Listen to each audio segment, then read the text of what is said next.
of the investigating team in the 𝗠𝗤𝗏 matter. She took the matter up and investigated and concluded that the concerns expressed warranted further investigations. She registered an inquiry and proceeded with the investigations. Her challenge now becomes, because she is part of a bigger team investigating a much broader issue, the 𝗠𝗏𝗏 issues, the disclosure of her identity, both physical in terms of her pictures and images, and her name, risks the inadvertent disclosure of her team members in the entire 𝗠𝗏𝗏 investigation. Their success thus far is based in large part on the fact that they are quote-unquote anonymous and they are able to access the community, and those who want to provide evidence insofar as 𝗠𝗏𝗏 is concerned are comfortable to approach them and be seen with them. She, as part of the investigating team, is protected by members of the NIU and TRT and is always in their company. The disclosure of her face and her identity will by definition extend to the members of her protection team. That would require the PKTT to replace almost the entire team that has been seen in her presence and reconstitute the team for the purposes of the 𝗠𝗏𝗏 investigations. Her employers expressed serious concerns with that and the unintended impact on the original investigation for which she is tasked, and requested whether her identity could be withheld, but her testimony in no way will it be curtailed by these issues. So the application is that she testify virtually, remotely. Her voice will not be distorted, her name will be withheld, and her images will not be distributed. And that is the application insofar as witness N is concerned, Chair. My work is easy because I use ClickUp. Here's how I keep track of all my tasks. I start by brain dumping everything I need to get done in a list view. Next, I set a priority and a due date to keep things on track. I create custom statuses to organize my progress exactly how I want it. I like to add the action items field so AI can show me the next steps. I add my teammates as watchers so they're in the loop. ClickUp makes work easy, from personal projects to running a multi-billion-dollar company. Click the link below to create your workspace for free.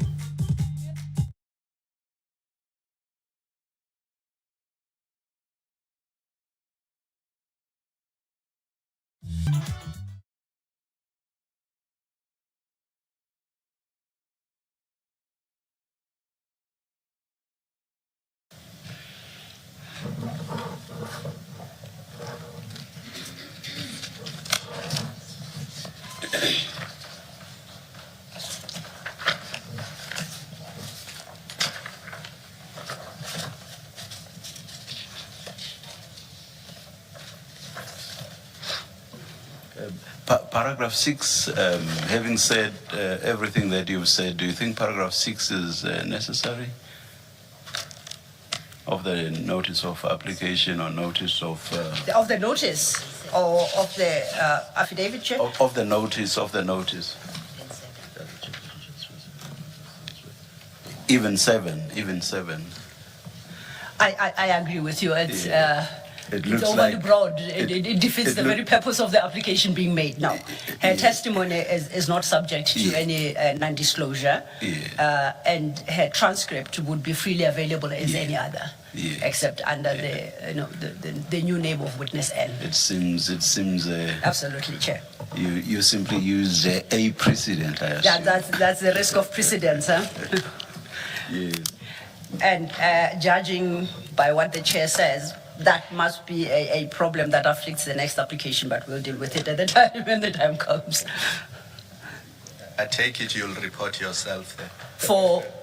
I'm happy to report myself, Commissioner, as long as I know what for. Misconduct.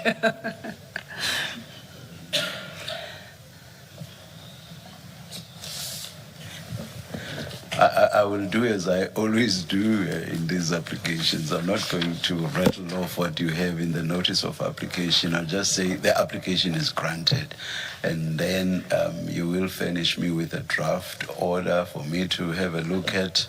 and then the commission secretary will sign it. As I understand, a draft order has been presented and should be in your bundle. Let's finalize all of that at a later As soon stage. as I have disposed of both For your- applications, we shall make the For respective your draft. present purposes, application granted. I'm indebted to the Thank chair. you. Thank you. The next application then is in respect of witness O, following the order of things. Today, the commissioners will actually hear evidence from four witnesses. 3 witnesses cover the same issues, but they play different roles. The application the chair has just granted in respect of witness N is a separate issue. Now we are left with the other 3. Of the 3, 2 will be present in the auditorium to testify. These are investigators into an issue that had arisen some time back, but their investigations were triggered by a whistleblower.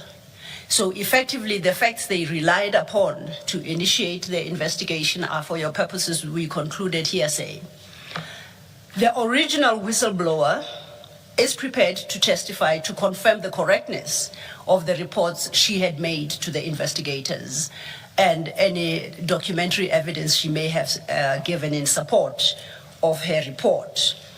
That whistleblower, however, is a member of SAPS, is currently in service, and has got serious personal concerns. One is she was eventually persuaded to report the matter, but only as a whistleblower, to enjoy the benefit of anonymity while shedding light on the concerns there may be. Her disclosure was then initiated in terms of the Protected Disclosures Act, and her name has not been circulated or published in any manner. She would like to assist the Commission to provide the necessary evidence, but would prefer that the anonymity extends. Since she reported the matter, she has had no negative reaction from, in particular, her seniors and her colleagues within the SAPS environment. She fears that if her identity is now disclosed, she may suffer pushback and some level of occupational detriment, including intimidation or any other that may eventually affect her employment.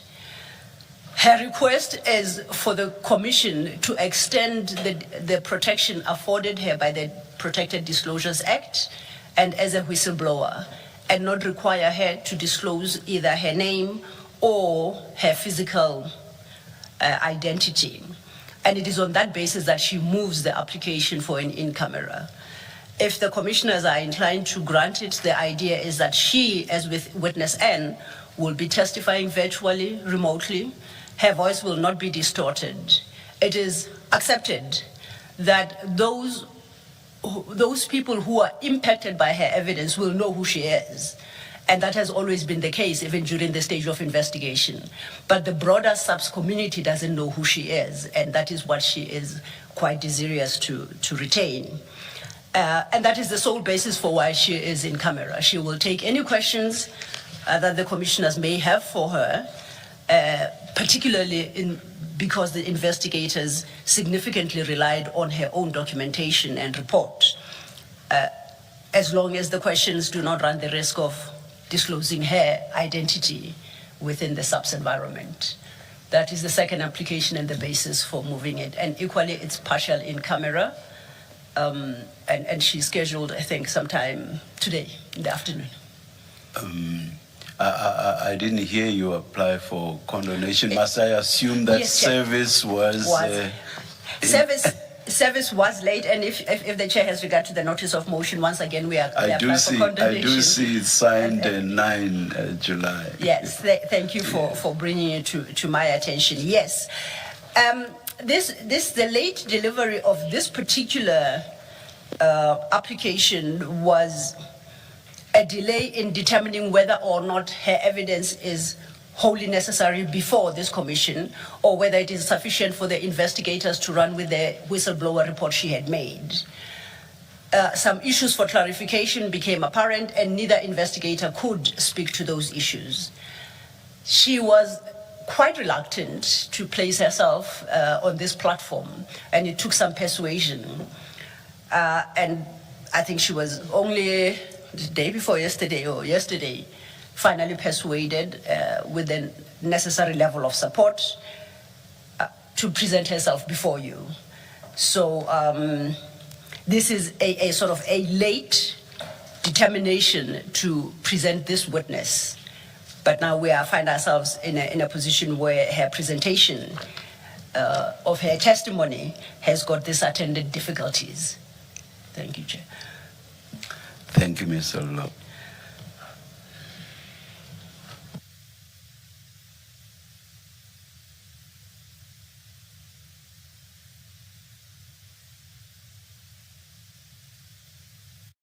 PMD offers third-party car insurance that you can trust from as little as 167 Rand per month.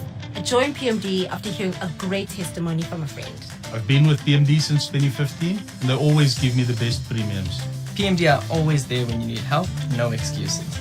You enjoy up to 500,000 Rand third-party vehicle liability cover, and your monthly premiums are fixed for 24 months at a time.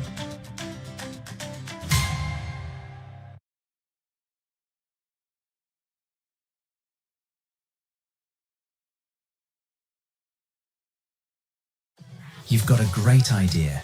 GoDaddy has the perfect domain name to go with it. It only takes a few minutes to register one with over 500 extensions to choose from. Plus, every domain comes with the AI-powered experience, Aero, which will create essentials like a logo and landing page for you in minutes. With 80 million names sold, GoDaddy is the world's #1 domain registrar. Take your idea online today.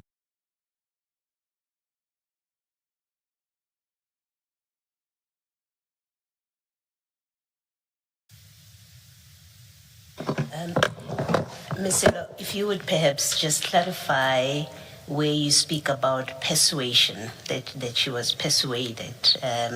It's capable of an understanding that you may, or the commission may have gone out fishing for a witness to come and testify. If you could just explain yes, that part. No. Thank you, Commissioner Balu. To the contrary, the evidence leaders worked with the investigators. They've got their docket relating to that particular investigation. But the underlying cause of investigation was the whistleblower's report. The report is available, as I understand it, but there are certain issues around the events on which she blew the whistle that would require engagement with her, and it became necessary to consult with her. The consultation itself was not an issue to clarify. The question that arose was, in light of some facts not contained in the original report, can the investigators purport to give clarity on that? And it was determined that perhaps her appearance before yourselves would serve to clarify all factual issues surrounding the incident, and therefore enable the investigators to act in the manner they did. The persuasion was in relation to her giving clarity directly to the commission, because that required that she appear. Does she stand by her report? Absolutely. Does she stand by everything the investigators did? At her instance, she does. She was just interested in retaining the anonymity and not be known that she was the instigator of the entire investigation. As I indicated, both investigators would, in essence, if they speak to some fact that they learned from her through engagement and consultations which they did, but that is not reflected in the original report she made, would basically be testifying on the basis of hearsay. To cure that, it was considered that if she avails herself to deal with all material facts around that issue, then any hearsay that would have been testified to by either investigator would be cured by her own appearance. So persuasion was not because she was hunted down or sought by the evidence leaders. Her identity, her name, and her report was always available. It was a question of how are those facts presented to the commission.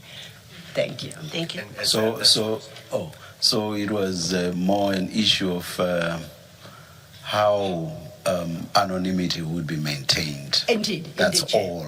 That's the No reluctance at all with regard to the content of the testimony. There she was prepared to testify. Yes. But how do you make sure that my identity will not be disclosed? And that's the only basis, as I say, for which she moves the application. Thank you, thank you. And I wanted to add, Advocate Silo, that she was willing to give the statement, the issue of anonymity related to her appearance. Was she willing to give a statement to the commission? She could have given a statement to the commission, but then she would have still had to be a witness or some witness. And the question was, if she's willing to give a statement, questions arise in the course of presenting the statement, and we thought the commission would best be served by her being available to clarify some questions that benefit we wouldn't have if she just submitted a statement.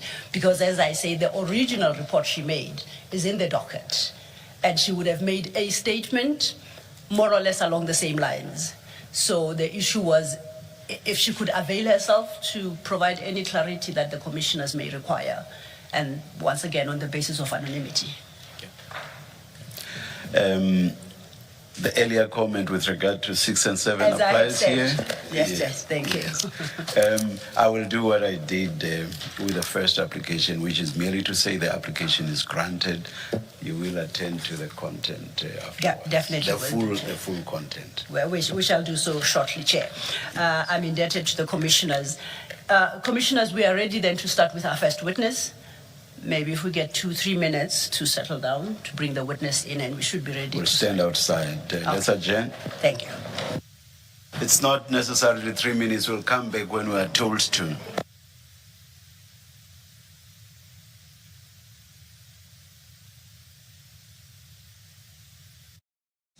With the help of Xero accounting software, I've got the right information at my fingertips, so I can take my business anywhere.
All right, we are ready to resume. Please make sure that your devices are quiet. Thank you.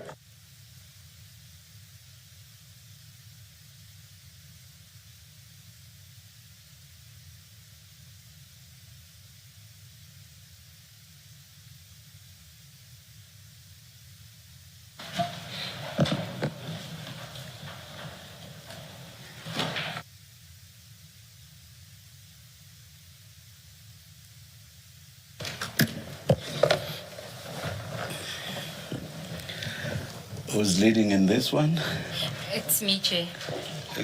Good morning, Ms. 𝗖𝗢𝗠𝗦𝗦𝗜𝗥𝗬. Good morning, Colonel 𝗓𝗡𝗓𝗓. Good morning, Commissioner. Thank you. Good morning, Chair. Lately, seems your career depends on how fast you adopt AI. Want to know my secret? It's simple. I work in ClickUp. Your team projects, messages, and files are kept in one workspace. So the work is visible and the priorities are clear. And ClickUp AI has 100% context of your work. So it's an expert for your company and your workloads. When your workspace is this smart, you don't have to work harder to get ahead.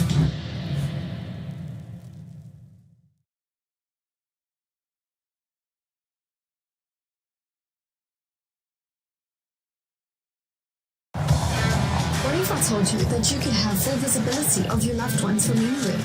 And in the event of an accident, you can prove your innocence with video footage streamed straight to your phone.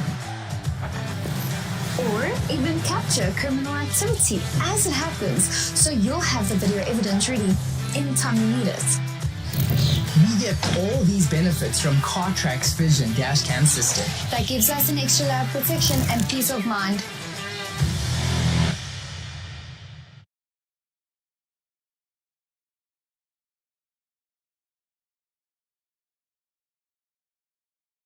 Good morning, Commissioners. Chair, the first witness is retired Colonel 𝗠𝗔𝗗𝗟𝗔𝗡, and he will take the oath.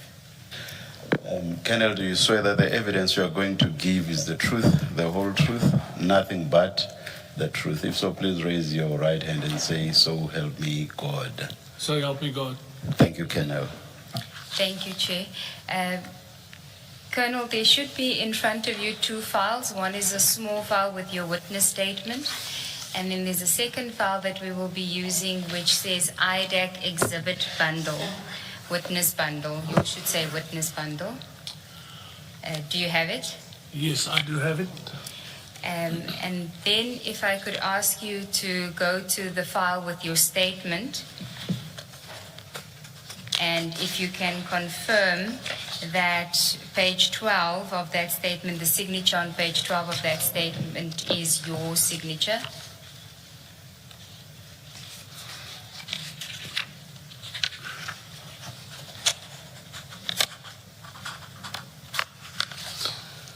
Yes, it's correct. It's my signature.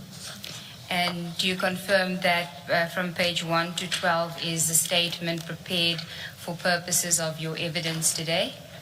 That is correct, Commissioner. Do you confirm the correctness of the contents of the statement? I do. Okay. Colonel, so if we can start with your evidence, and usually what seems to be assists with flow of the evidence is for you to read your statement into the record. But of course, there will be instances where we will ask questions of you, and where you feel the need to elaborate, or where you've failed to state something and want to now deal with it, you're more than welcome to do so at the appropriate time as you're going through your statement. So don't feel restricted by us saying that you must read your statement. You are welcome to add as we go along. Yes, thank you, Okay. Commissioner. Shall we start at the introduction, which is paragraph 1? I was a member of the South African Police Service, SAPS, with the rank of Colonel attached to the Directorate of Priority Crime Investigations, commonly known as the TPCI, and also known as the Hawks. I retired on the 31st of January 2025. In May 2020, I was part of a team. Maybe I must just clarify the team. The team just consisted of me and Captain McLean. Captain Mark McLean. Mark McLean, yes. Relating to this matter, there were a team placed at IDEC with more members of the DPSI, but in terms of this matter and CI, crime intelligence investigation, it was just me and Captain McLean and myself. As part of a team placed at the Investigative Directorate of the National Prosecuting Authority, or now known as IDEC, with a special assignment to conduct investigations relating to inter alia state-owned enterprises. Captain McLean and I also investigated matters relating to Crime Intelligence Division, including the Secret Services account that we started in 2011. While conducting investigation into crime intelligence, we became familiar with crime intelligence officials who would provide us with information. At times, these officers would provide information into ongoing investigations or matters that we were not aware of. Is the voice carrying sufficiently? Colonel, can you please sit centrally in relation to the two microphones? Try to be central to them. No, just you, yeah, centrally, yeah. And pull them as close as possible if they do come closer.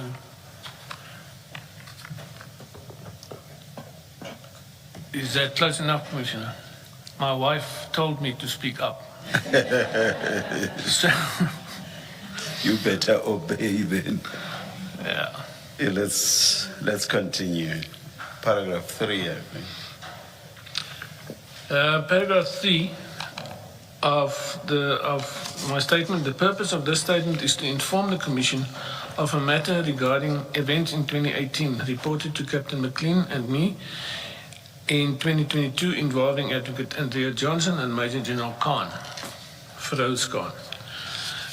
Commissioners, for context, maybe I should just refer to our investigation in 2020 against, in terms of crime intelligence, and the conduct that we experienced at the time, which included the using of the media to put pressure on us when we investigated this matter from crime intelligence. Major General Khan has played a huge role in that. In fact, I have a witness that's still in the program who testified or who has provided me with an affidavit regarding General 𝗔𝗓𝗏 at the time, where he was a witness to a conversation where General Khan was also, to place a media report regarding the rendition to get rid of General 𝗔𝗏, so because we were reporting to him directly at the time. So that media report was then placed, and there was a lot of fallout in respect to that. But that is what they are capable of, and that is what they are doing. So I expect no less now than what we went through. That's only one incident that I'm now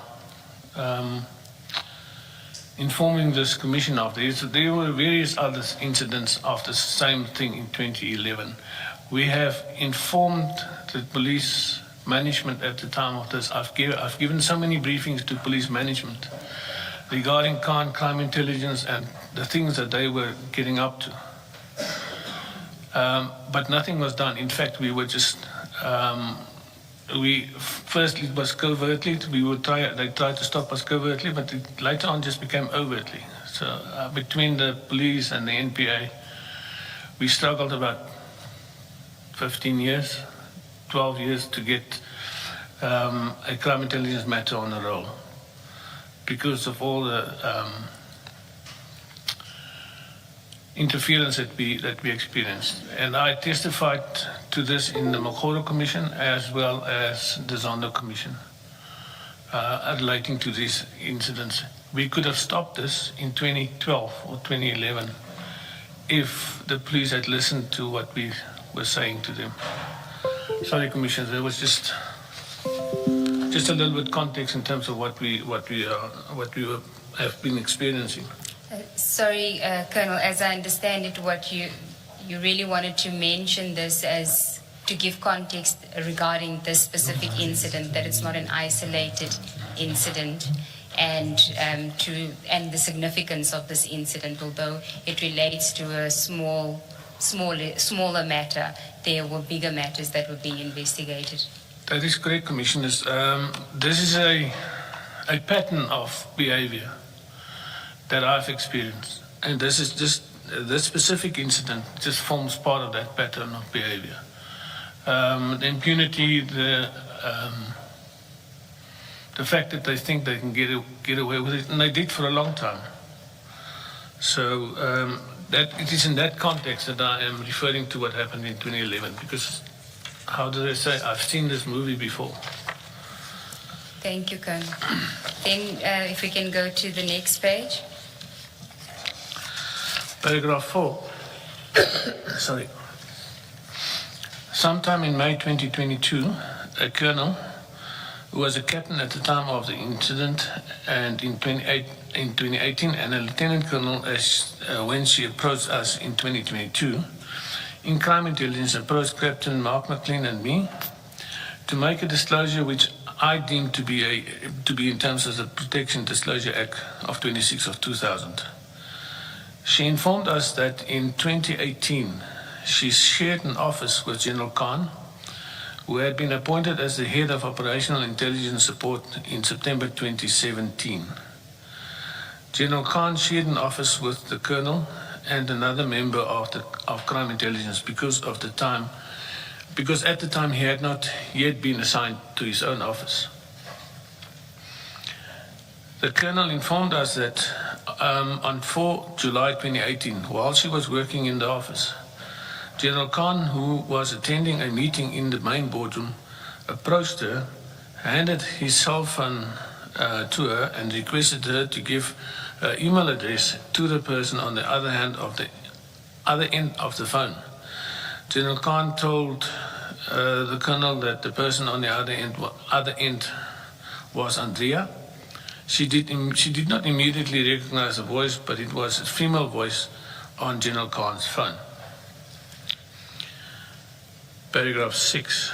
According to the colonel, the female caller requested her personal email address, and she complied. The colonel told us that the female caller told her that she would send an email, and the contents of the email must be given to General Khan, and thereafter the colonel must delete the email. Shortly after the call, the colonel received an email from a Gmail address bearing the name Andrea Johnson at... Colonel, you don't have to read the Gmail address into the record. Okay. So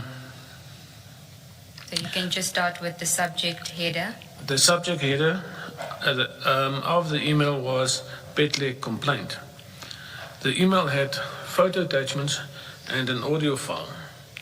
The email contained photographs of the A1 statement of Brigadier Petle,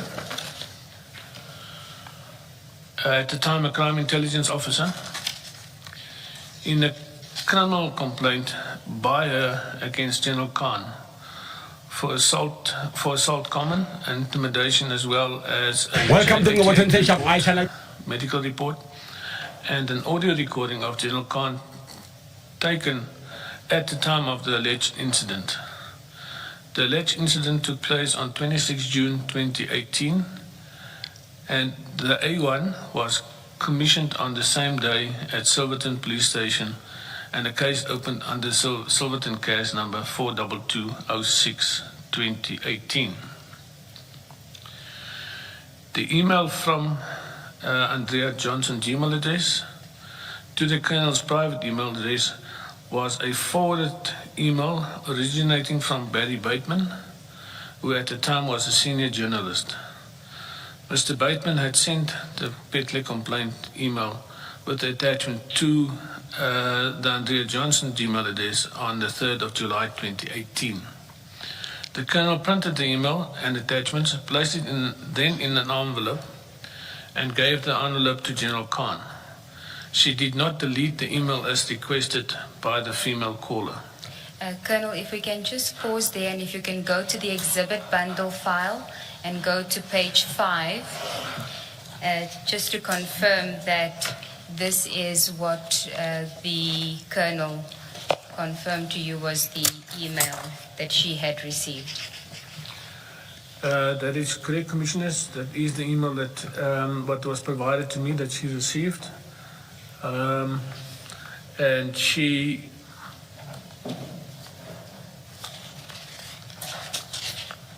was able to retrieve the email from her email box. So on page 5, what we see is that at the top page, the top of the page, it says forward 𝗜𝗡𝗤𝗟𝗏 complaint, and then it has Andrea Johnson and a Gmail email address to the Colonel at her Gmail address, and it is sent from my iPad, meaning that the Andrea Johnson sent the email from her iPad, and the email is dated Wednesday, 4 July 2018 at 12:42 p.m. Correct? That's correct. And then just below that it says begin forwarded message. So she was forwarding a message that she had originally received from Barry Bateman on the 3rd of July 2018 at 18:05:01 to Andrea Johnson, subject same 𝗜𝗡𝗤𝗏𝗏 complaint. And then there is a message in his email saying, I've included the recording, signed BB. That is correct, Commissioner. Thank you. Commissioners, we're just having an issue with displaying the redacted version. I think they haven't done the connection. Let's continue. Yes, thank you. Yes. At least you've Okay. placed the entire content of at least the cover email on record. Thank you. Then if we go back to your statement. So, Chair, it's being displayed now. And then if we can go back to your statement at paragraph 8. Yes, Commissioners, the Colonel had essentially disclosed to us that General Khan was giving the contents of the criminal complaint against him when he was not entitled to the contents of the docket as the suspect, and importantly, before he submitted an warning statement as a suspect.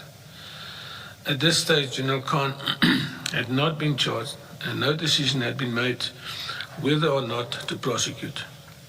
The Colonel informed us that General Khan's statement in the criminal complaint was typed by another colleague in the office on the same day, and that the email was received and commissioned by her, the Colonel, also on the same day, being the 4th of July 2018. In other words, General Khan prepared his statement with the benefit of the evidence against him. This was particularly concerning in this case because the complainant and the suspect worked at the same place, and the suspect was the complainant's senior and direct superior. Receipt of such sensitive information would enable the suspect to manufacture and tailor his version, but also approach other witnesses to influence their versions before they are approached to submit statements. Paragraph 9. We informed the Colonel that she would have to provide us with an affidavit setting out this incident, and we will investigate the matter further. Thank you, Colonel. If we can just pause there and go back to the exhibit file and just to identify the attachments to the email that was sent by Andrea Johnson to the Colonel. If you can go to page, you'll see at the foot of page 5, you'll see it says 13 attachments, and then it goes over the following few pages until page 18. you'll see if you go until page 10, these are all the photographs. And can you just identify to us what those photographs were of? Commissioners, these were photographs of the actual statement of the complainant, Brigadier 𝗓𝗓𝗓𝗓. I can't read him from this. My eyes are not that good. But I presume they are a full There are version. better copies from page 11. But So what I know from this, not from reading it, but what I know, I recognize the documents from what she's given to me at the time and on which affidavit was prepared. And then you also said that it included an audio recording, correct? That is correct, Commissioners. And I we think see the that audio- on page 10, the last attachment on page 10 says 2018-0703 audio with a number. 787. It's also on page 8, the top of page 8. Yes. Yeah, and then Now- there's also photos of the J88 that was inside the docket at the time. Yes, the J88 appears on page 9, the second last photograph on page 9. That is correct, Commissioners. Is it correct then that, especially when you make reference to the J88, that these documents would have been the content of a docket? That is correct. It's a proper description. That's correct, Commissioner. It would have been in the docket itself. Thank you. And then if I could just ask you, Colonel, why was it so concerning to you that the suspect in this case, General Khan, had been given the contents of the docket? I know you say there's issues about who may influence the investigation, but at which stage, I mean, we do know that if somebody is then charged as an accused person, they are entitled at some point to the docket. Why was it a concern that it was at that stage? Commissioners, when we got hold of the docket, because we went to the police's archive and we physically fetched the actual docket, it became clear from the docket and the entries in the docket that General Khan would have been interviewed on, and now I have to rely on the date that the interview was held, and I can't remember that specifically on the top of my head. But he was supposed to be interviewed by the investigating officer on that specific day, and he received this document just prior to be interviewed for a warning statement on that specific day. So he would have known the contents of the complainant's statement prior to him submitting his warning statement. And to me, that's a huge red flag and a very huge concern, because you're not entitled to any statements at that point in time. You're entitled to what the charge is. And I think in this case it was assault common. Happened on such and such a date. That is what you're entitled to. And they do give you that information when they take your warning statement.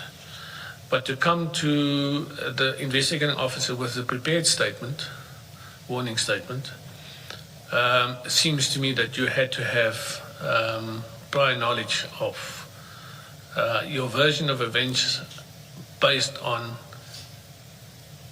the evidence that was given to you and on which you can base your affidavit. So that was my biggest concern. We can't sit and put our thumb on the scales of justice one way or the other. It has to be done correctly. In sum, you are saying having the complainant's statement, there was, at the lowest, there was the possibility of him tailoring his version in accordance with the content of the statement. Yes, Commissioner. In fact, I will go a little bit further than that, because there's no other reason as to why you want the complainant's statement beforehand. You want to see what she's saying or he is saying.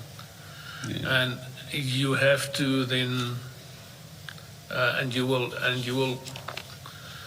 tailor your version in so that it doves with what the complainant says. So it's difficult for me to understand any other reason for you doing it, because that's the only inference that I take away from this, and that is why it was so concerning.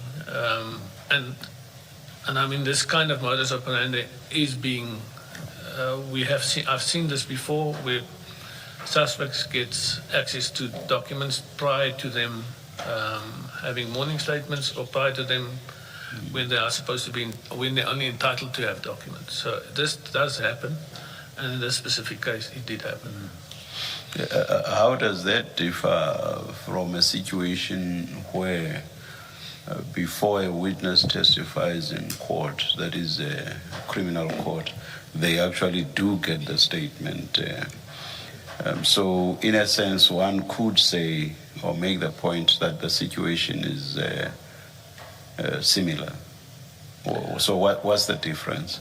No, it's not similar, Commissioners. From my point of view, and I mean, as an investigating officer, it is very important to me to, when I do a warning statement, that I inform the suspect of the complaint, not what the witness was saying, because I need the suspect's version of events, if he is going to give it to me or not. That's a different ballgame. If he's not giving it to me, then obviously I can't take it further. But if he is willing to give it to me, I can't tell him beforehand what the suspect said, because it's unethical and it's not allowed. So, Thank you. Can I just find out, in the normal course of events, when does a suspect become entitled to the contents of the docket? So if things are done procedurally, when does the suspect become entitled? Procedurally is when he's either represented or not represented, and the court and the case is before court, and there is a disclosure to the defense, either through his lawyer or to himself, the suspect himself.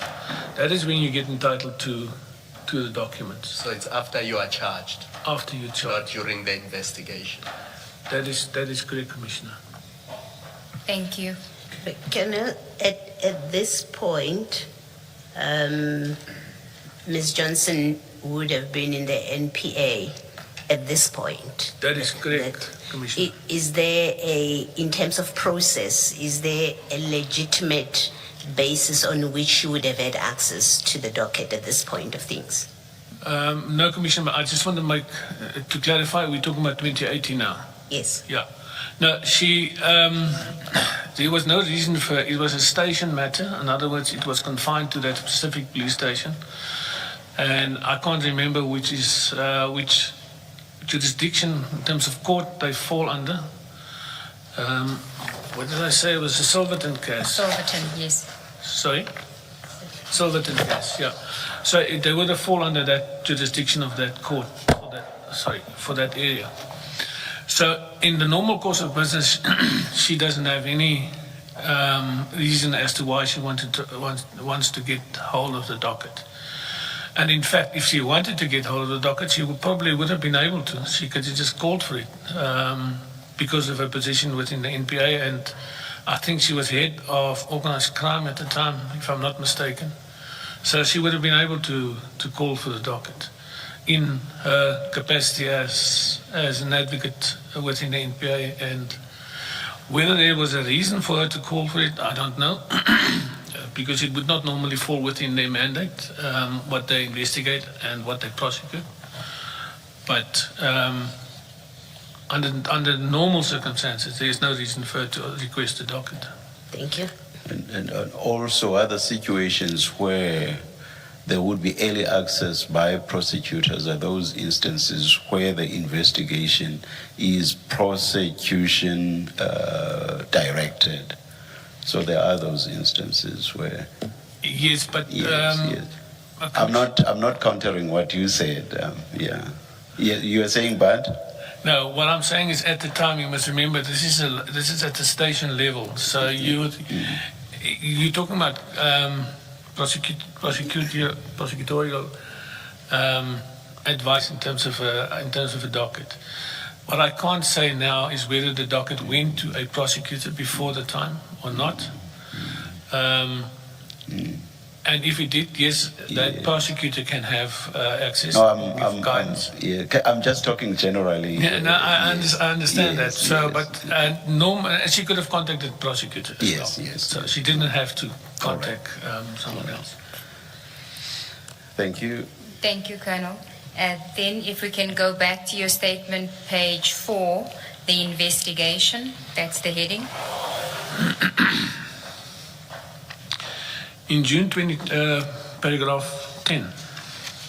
In June 2022, after the meeting with the Colonel, I wanted to interview Mr. Bateman regarding the email he sent on the 3rd of July 2018. I contacted Mr. Andrew Leesk of AfriForum because Mr. Bateman was now employed at AfriForum as a media manager. Captain McLean and I interviewed Mr. Bateman in the presence of Mr. Leesk and Advocate 𝗤𝗨𝗟𝗟𝗒, also of AfriForum. Mr. Bateman informed us that he received the email attachments on the 3rd of July 2018 via WhatsApp from a source that he was not willing to disclose. Mr. Bateman said that Advocate 𝗤𝗨𝗟𝗒𝗟𝗡 Johnson, who at the time was a senior public prosecutor in the National Prosecuting Authority, requested the information from him, being the A1 statement J88 and audio file, and he complied with the request on the same day. I could not remember why Advocate Johnson requested the information. He could not. Sorry, he could not remember.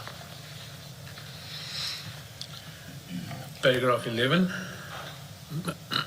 Mr. Bateman also stated that he had a very good relationship with Advocate Johnson going back to 2011.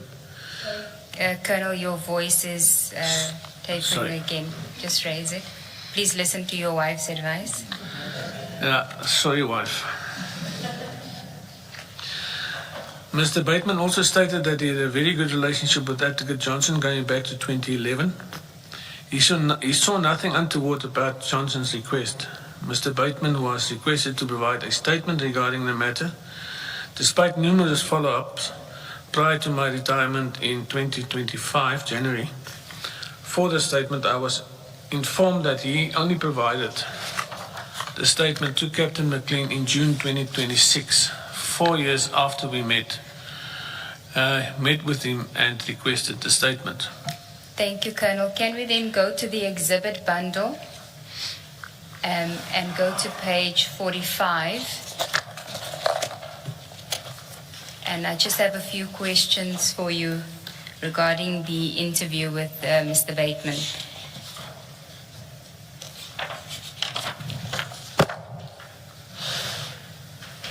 And 45, it says BB1. It is an attachment to Mr. Bateman's statement that he provided to Captain McLean this year, but I just want to deal with the attachment to that, which is the WhatsApp that he received from his source with the information, correct?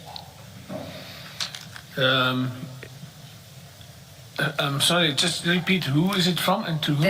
The BB1 is what Mr. Bateman indicated is the WhatsApp conversation where he received the information from the source that he eventually sent to Advocate 𝗤𝗨𝗟𝗒𝗟𝗒 Johnson. That's correct, Commissioners. And the first, you see it's on the 3rd of July 2018 at 11:08. The source sends the audio clip. And his message, Mr. Bateman's message is, what's this about? I make out a General Khan and Brig Petle. And then the next message is from the source, an incident between them. He allegedly also assaulted her with a pen. Case was opened, assault and intimidation. And Mr. Bateman then asks, when did this take place? The source says a week ago. And then Mr. Bateman says, how assault with a pen? And then you can see that on the left, the attachments are being sent, the same attachments that we looked at earlier, which is the A1 statement. That is correct, Commissioners. Now, you can just understand, so we're now in 2022 when you meet with Mr. Bateman, Mr. Leesk, is it Leesk? Leesk, yes. And Advocate 𝗤𝗨𝗟𝗒𝗟𝗒𝗟𝗒 of AfriForum. That is correct, Commissioners. And we understand, of course, Mr. Bateman's decision not to reveal his source, but did he explain to you how it came about that Advocate Johnson requested the information? How did he say that, how she knew that he had this information and had received it the very day that she requests it from him? Commissioners, he maintained from the first time that I saw him, he did not deny that he provided the documentation and the WhatsApps. What he couldn't remember at that time is why it was asked of him. But he confirmed it was asked by Advocate Johnson, but he couldn't remember as to why it was asked from him. He's explaining it in the sense that, you know, we are in communication regularly, so it might be just he was giving her information, she was giving him information from what I understood. So it might be in that context. He can't specifically remember why she asked him.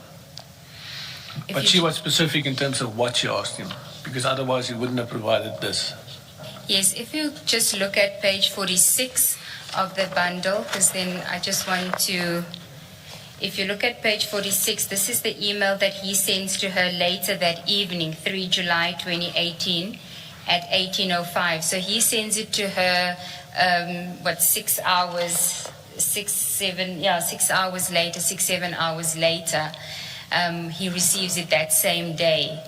So when you engage him, did he explain whether he already had the information and she knew he had the information, or whether she asked him to get the information and he then got it? Because it can't be a coincidence that she requests it on the very day that he receives it from a source. No, the impression that I had during the whole conversation is that she specifically requested this docket. You wouldn't have known giving it to her if it wasn't requested. Yes. Which is, as far as I'm concerned, a logical answer from his point of view. Yes, her request, yes, but how would she know that he had it and had received it that same day that she requests it from him? From what I understood, she requested him to see if he can get it. Okay. So he was supposed to source the documents and then provide it to her. So he initiates her request and asks his source to get it. That is what I understood. Yes, that is correct, Commissioners. That would seem to be in line, because any other scenario wouldn't make sense. It would just be a happy coincidence for her to ask it on the same day that he has it without even knowing that he had it. She would have to have known that he had it to request it, or, as you say, the impression you had was that she requested him to obtain it for her. Yeah, I think one should also take into account that between the request on the same day, which was in the morning, it was only sent in the afternoon late, which suggests to me that it took some time for him to source the documents. Yes, but it would seem that on page 45, by 12 o'clock, at least, he already has it, because the attachments start coming in at 11:24. That is correct. Yes. Commissioners. And he gets the audio recording at 11:08. So if it was an instance where she requested it from him to obtain it, so he didn't have it at the time that she made the request and she wanted him to get it for her, then I suppose he gets it, and we don't know what informs his decision to only send it later that evening, because he only sends it at 6 in the evening to her. That is my sense when I had an interview with him in terms of what happened. Okay, but he didn't specifically give you the information about how the request came about, whether it was her asking him to get it for her, or whether she knew that he already had it and asked just to send it to her. No, Commissioners, as far as I'm concerned, he was quite clear on that. He was asked to source the documents. Okay. Because he wouldn't have otherwise. I do not see a scenario where he would whether he would volunteer information like that to her. Mr. Ngcobo, because we have Mr. Bateman's statement, I think you should put on record what he says about this topic. And I know you've had the discussion with the Colonel and you have an account from his interview of Mr. Bateman, but I think in fairness to Mr. Bateman and for completeness of your discussion, you should put what he says. So it seems he deals with it from paragraph 5, maybe, and then 6 and 7. Yes. Commissioner Baloyi, the reason why I'm asking the Colonel is because that interview happens in 2022 and this statement is in 2026. So I just wanted to know, when he had the conversation in 2022, what was his version as to the request? Because in 2026, Colonel Roelofse wasn't around when the statement was taken. That was Captain McLean. I understand that, but because we do have the statement on this very topic that you're canvassing, I think it should be put. Okay. So if you go to page 40 of the bundle,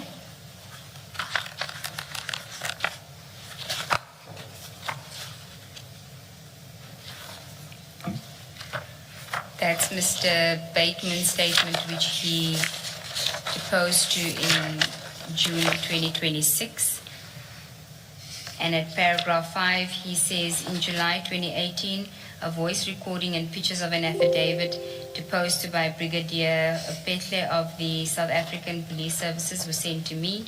The recording was of a conversation between SAP's Major General Feroz Khan and 𝗜𝗡𝗓. 6, I received the information from a source whose identity I cannot reveal. I attach here to a redacted screenshot of the message. 7, I don't have any recollection of the circumstances that led me to send the recording and documents to Johnson. However, I can only infer that it was following a discussion and in response to a request from Johnson. I received the information and sent it to Johnson on the same day, 3 July 2018.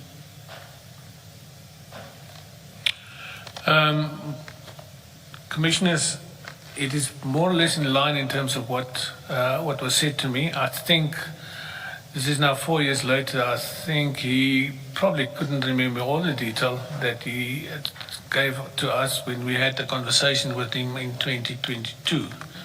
So, but it is in line, and that is how I understood it as to what had happened.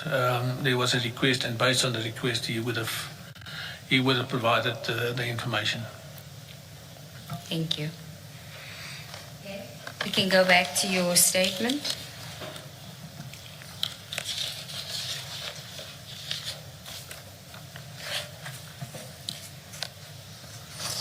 At paragraph 12, page 5.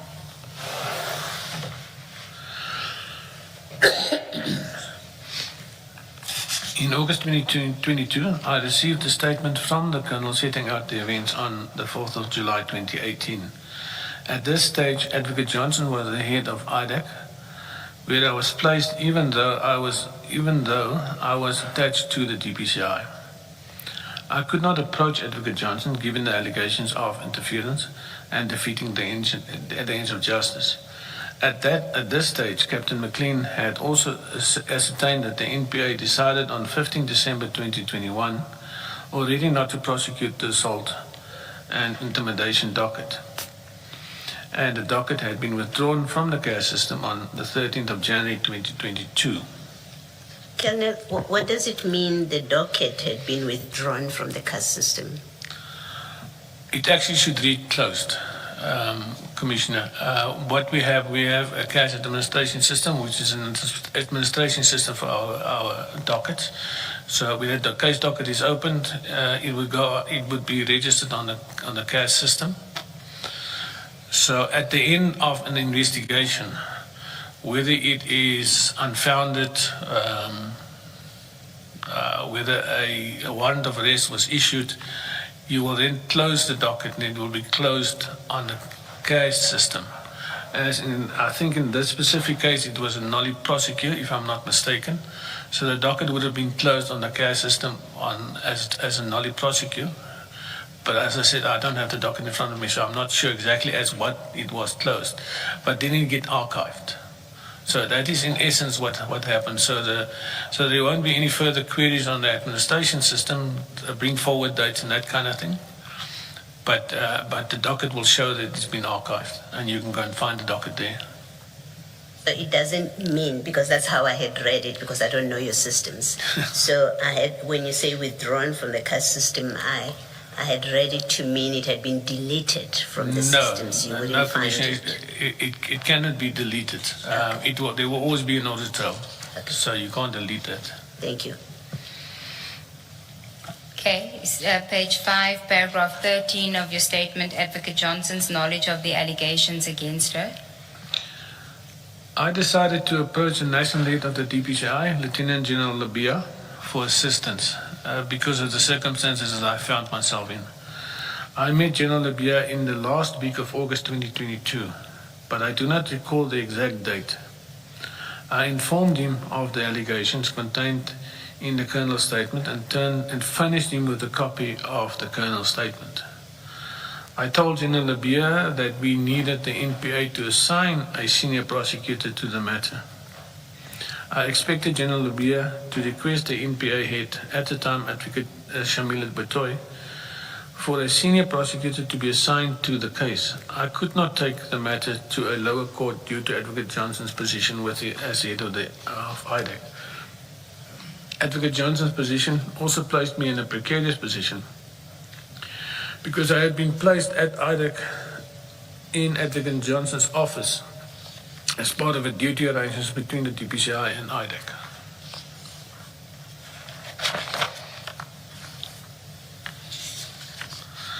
Paragraph 14. On 7 September 2022, Advocate Johnson approached me at work. I was still at IDEC at the time, and asked me to see her in her office. She told me that she had been called by Advocate 𝗓𝗓𝗓𝗓's office, who informed her of the Colonel's affidavit and the allegations against Advocate Johnson contained therein. Advocate Johnson told me the name of the Colonel who deposed to the affidavit. I found it extremely concerning that Advocate 𝗓𝗓𝗓 would have told Advocate Johnson about a protected disclosure implicating her, Advocate Johnson, in wrongdoing.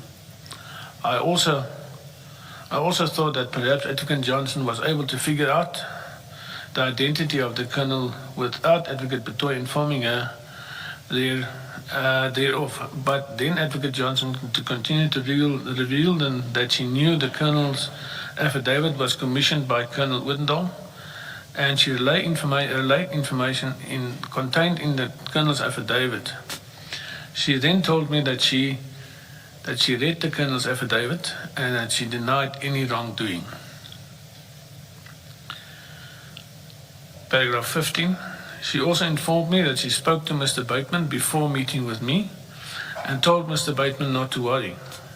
She also said that she understood the reason I approached General 𝗬𝗓𝗓.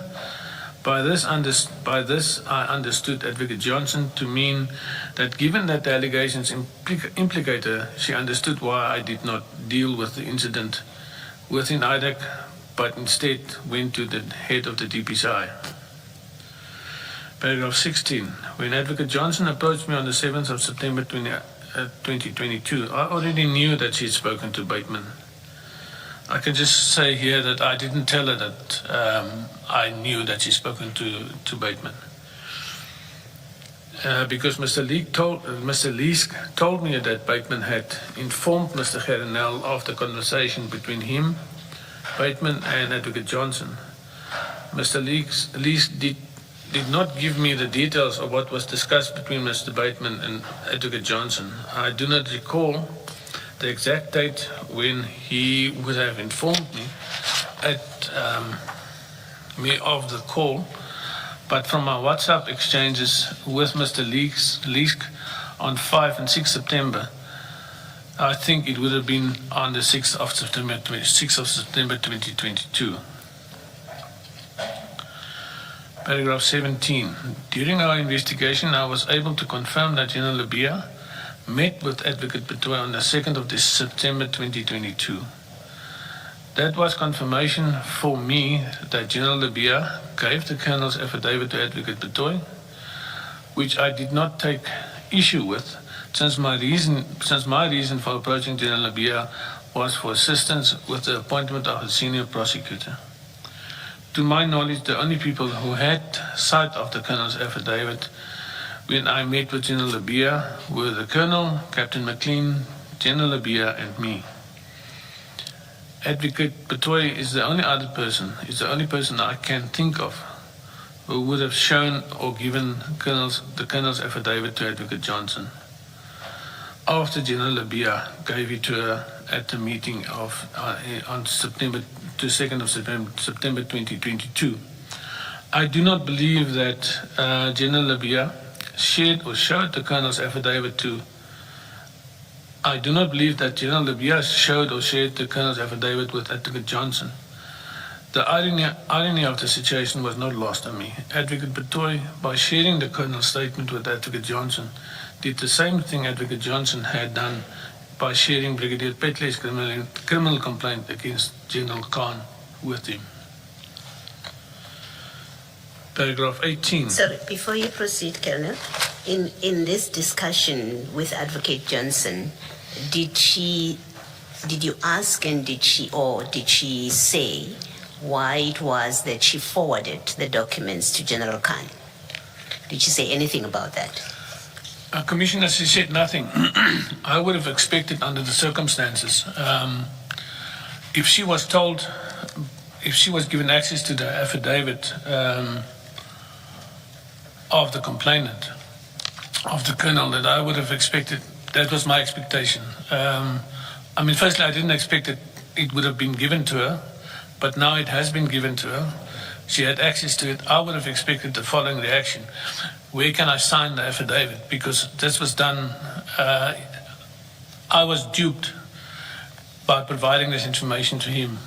I understand the problem, and I think I need to provide you with an affidavit to further your investigation. That is what I expected, because to me that would have been the right thing to do. But she did not touch on why she asked for it. She did not try to explain the situation. She just said to me, and I think it's quoted here somewhere, I didn't do anything wrong. And that is the extent of what she said. And apart from that, she was telling me about, she spoke to Bateman. She's now speaking to me. We both are witnesses in this matter. After that conversation with Bateman, it took us 4 years to eventually get Bateman's statement. So from where I sat, that call did in fact play a role in him not finalizing his affidavit. And it's a very subtle way to tell someone not to assist in an investigation. A mere fact, in one of the WhatsApps, she tells him, I'm giving you a heads up that the Hawks will come and talk to you. You don't do that. That's not your function to do that kind of thing. So I had a huge problem with the situation as it was. I've been fighting with the NPA, as I said, since 2011. So I've been through this process. I know that when the NPA is not going to prosecute or do not want to have a look at the docket or at the situation, they will not. So it took the matter that I was with, the Madlanga matter, it took it about 12 years to get into court. So I knew at that point in time when I had this discussion with her that we are very limited in terms of what we can do from now on, because I'm not going to risk the Colonel's career and life by continuing a situation that I now know for sure the NPA is not going to do anything about. So that is the position that I found myself in, and I was very upset by it. So, but it happens within our environment at times, so you have to deal with it. When she says, I did nothing wrong, when she says that to you, did you understand her to say, by forwarding these documents to General Khan, she did not consider that to be anything wrong about it? Was that your understanding of her? That was my understanding from the comment she made. Yes. So it was no explanation as to why. Because on the face of it, there cannot be, and it's my interpretation, there cannot be a good explanation as to why you did it, except if you didn't know and you were duped.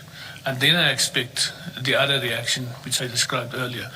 Where can I sign the affidavit? Because I was put in a position where I was not supposed to be put in. And you get that normally with a lot of these cases that you investigate, had I known that scenario. So if she had known, then she would not offer assistance in terms of an affidavit. If she did not know, I would have gotten assistance. So that is how I see the situation. Thank you, Colonel. Thank you, Commissioner. Colonel, back to your statement, paragraph 17 on page 7. I have led many investigations into corruption by police officials within TAPS and with a specific reference to crime intelligence. I'm well aware of how important it is not to prematurely release the name of a witness. It puts the investigation into jeopardy and more importantly, it has the potential to put the life of the witness in danger. This is amplified in this specific situation because General Khan and the Colonel were both working at crime intelligence in the same office at the time.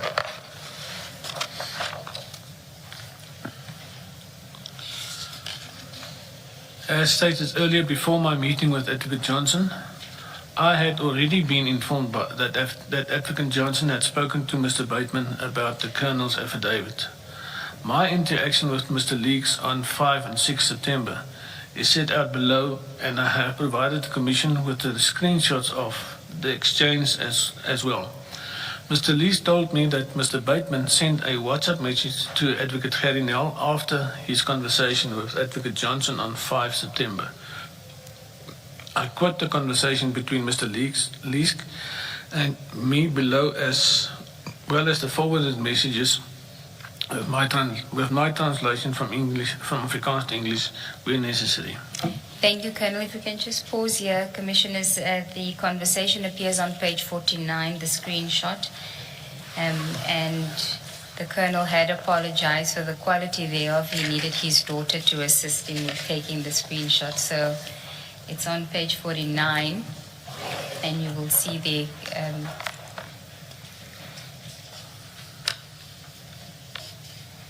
that is between you and Mr. Leesk on the issue. That is correct, Commissioner. That is between myself and Mr. Leesk. You may proceed, Colonel. You don't have to read the date and time in. We are looking at the screenshot, so you can just read the translation, perhaps, from Mr. Leesk. The translation from the affidavit. Yes.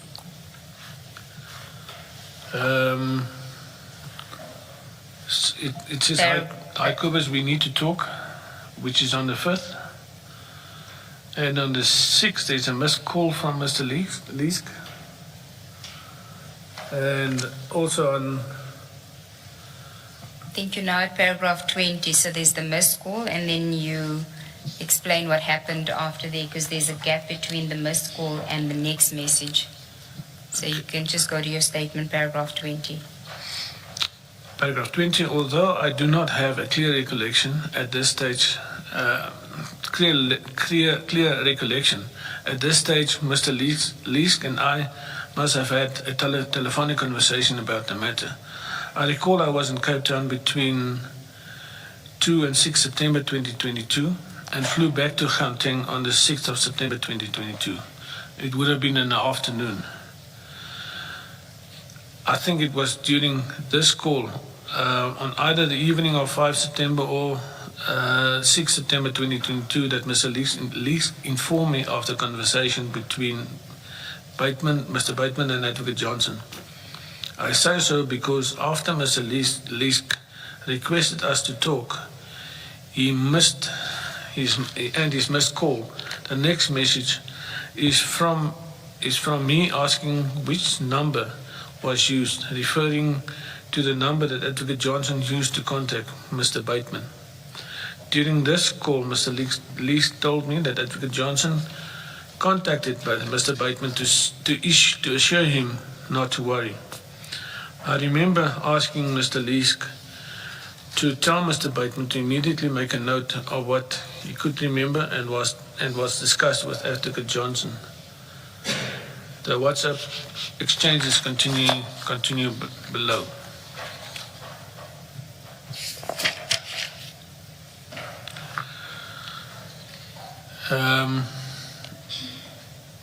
At 14:25, I asked which number was used. Mr. Lee responded. I'll read the English version. Bibi says he got a call on WhatsApp and she said he must go to Signal. I don't know which one she used, but it was to her number. And then it says, it gives a number and it says, I'll find out. Then I send him a thumbs up. If we can just then go to that message where that references that Mr. Bateman said that he got a call on WhatsApp and she said he must go to Signal on page 58 of the exhibit bundle. If you can just explain to us what we're looking at on page 58.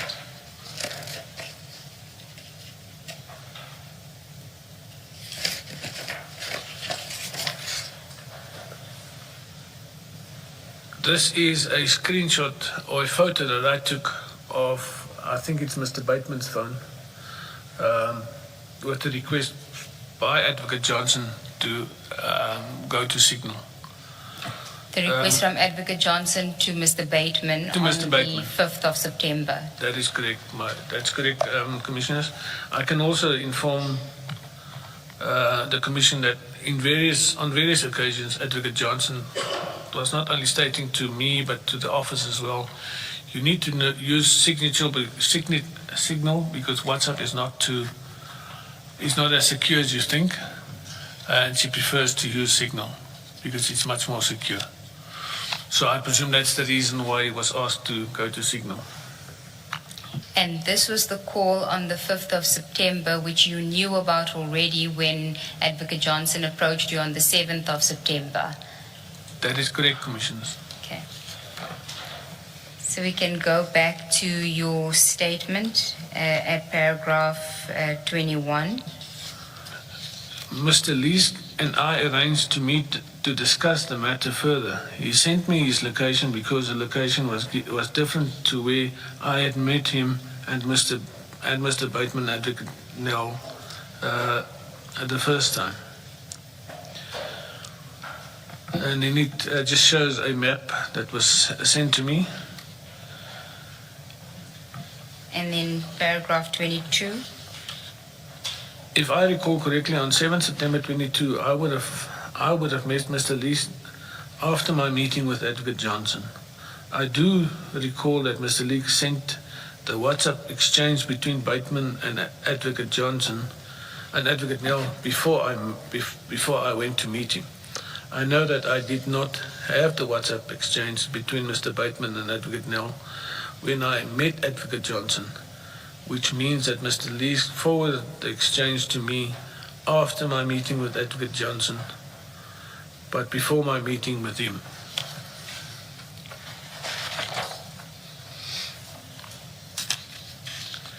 Paragraph 23, page 10. Mr. Leek forwarded the WhatsApp messages from Mr. Bateman to Advocate Gerrinal on 5 September 2022 to me. These messages are quoted below. If we could go to page 51 of the exhibit bundle.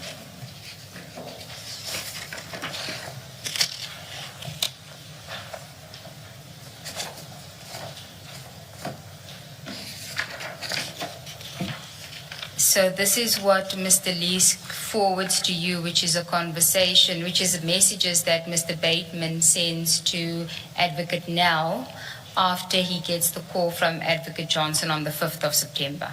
That is correct, Commissioners, after his discussion with her. Okay, if you can then just read from the forwarded, sorry. 51. Must I read from the actual Yes, I think it's document? easier. Yeah. Just, I'll just remind you that there is redaction, so I'll tell you when to stop. Okay, it starts as follows. Sorry to hassle you, Mr. Nell. Andrea just called me.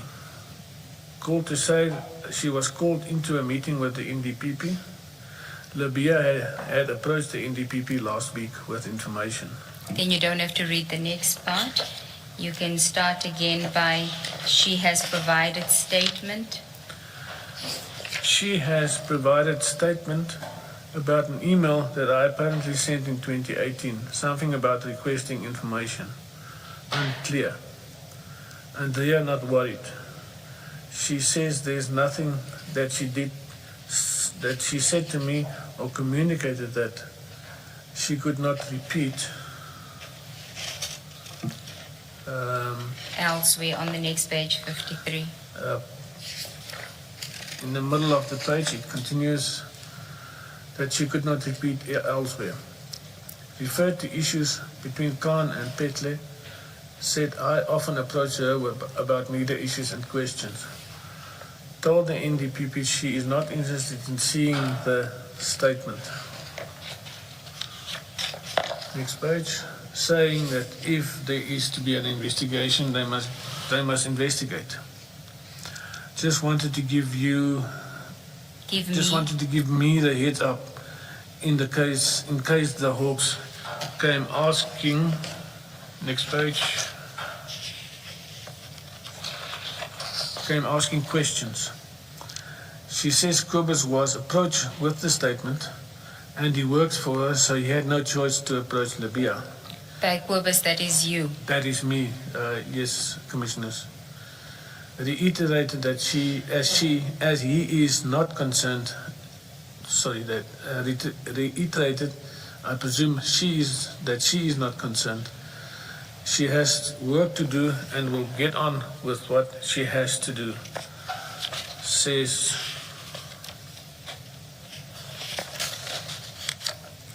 next page. Says there is something. If there is something to explain, she will. Told me not to be worried. And then there's another photo of the phone itself. With the message to go to where the request is, are you on signal? That's correct, Commissioners. And this Mr. Leesk forwards to you before you met with him? That is correct. Okay. Yes, Commissioners. Then if we go back to your statement at paragraph 24 on page 11. While I was in the meeting with Mr. Leesk, I took a screenshot of his phone containing the messages from Advocate Johnson to Mr. Bateman on 5 September 2022, where she asked him if he was on signal. Paragraph 25. Conclusion. I do not know as a fact that General Libya gave the Colonel's affidavit to Advocate Bateman. However, Advocate Johnson... Batoy. Advocate Batoy. However, Advocate Johnson told me that Advocate Batoy showed her the Colonel's affidavit when I met, in brackets, when I met with her on the 7th of September 2022. In Mr. Bateman's WhatsApp messages to Advocate Nell on 5 September 2022, he said that Advocate Johnson told him that Advocate Batoy approached her about the Colonel's affidavit. He says that Advocate Johnson told him she was not interested in seeing the statement. Mr. Bateman also mentioned in his WhatsApp messages to Advocate Nell and Advocate Johnson that's told him that I had no choice. No choice but to approach. General 𝗬𝗓𝗬𝗓. This confirms to me that General 𝗬𝗓𝗬𝗓 met Advocate Betoy and gave her the Colonel's affidavit. And thereafter, Advocate Betoy either showed or gave the Colonel's statement to Advocate Johnson. There is a part in one of the messages, and I don't recall reading it, in which Bateman, as part of his WhatsApp messages, says there's an issue between Khan and Petley. Now, that information could have only come from the affidavit itself, from the Yes, it is there. You did read it. Oh, I did, sorry.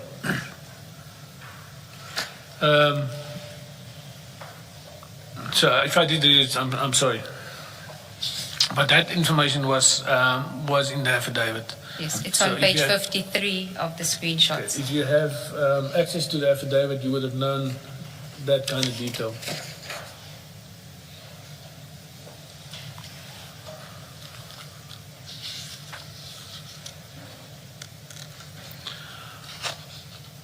You may continue. Paragraph 26. On 31 January 2025, I retired from the South African Police Service. At that stage, we were unable to secure the appointment of a prosecutor to consider both Brigadier Petley's criminal complaint against General Khan and the allegations against Advocate Johnson of what I considered to be defeating the ends of justice. When I retired, the docket was assigned to Captain McLean, who had worked with me on the case from the start and to whom I report regularly on my interactions with role players where he had not accompanied me. I think it's important for the Commission to hear from Captain McLean and the Colonel as well, because they will corroborate my version, especially regarding what I reported to Captain McLean contemporaneously. It may be important corroboration if those implicated them to rewrite history. And then paragraph 28, I hope that my testimony will assist the Commission in its important work. Thank you, Commissioners. That's the evidence of the Colonel.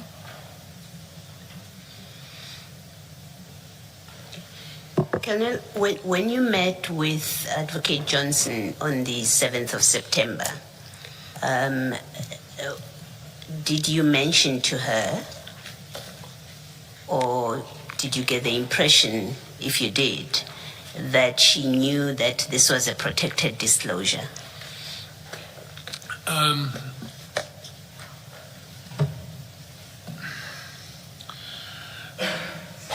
Commissioner, I can't answer the question because she did not allude to anything like that. But what I do know, if she had access to the affidavit, which I believe she did, she would have seen it. It would have been in. It was a protected disclosure based on the facts in the affidavit itself. Based on the facts, you mean the nature of the allegation? The nature of the allegation, where she worked, the fact that she could be intimidated, the fact that the guy was a superior officer. So those are the things, if you look at the act itself, those are the kind of things that you look out for when it is a protected disclosure.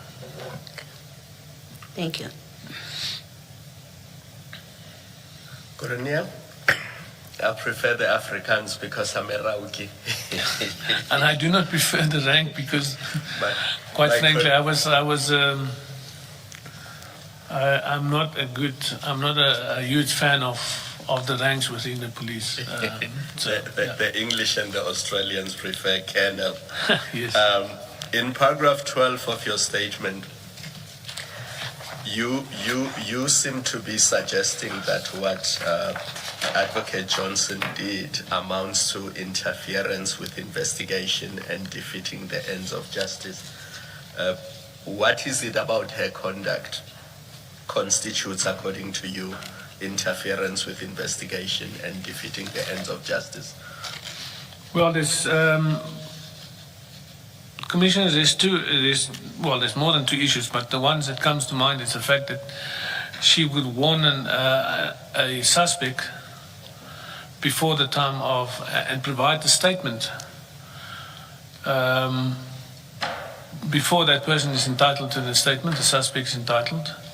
And as a prosecutor, she must know that. The second thing is calling the witnesses and calling me in and calling Bateman. That to me is another huge red flag, because she is, as far as I'm concerned, an implicated person.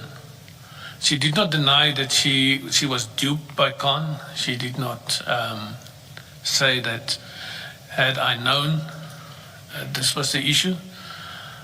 So that never happened. So as far as I'm concerned, when I was in there and that happened, that is why I'm saying this, that it was done deliberately.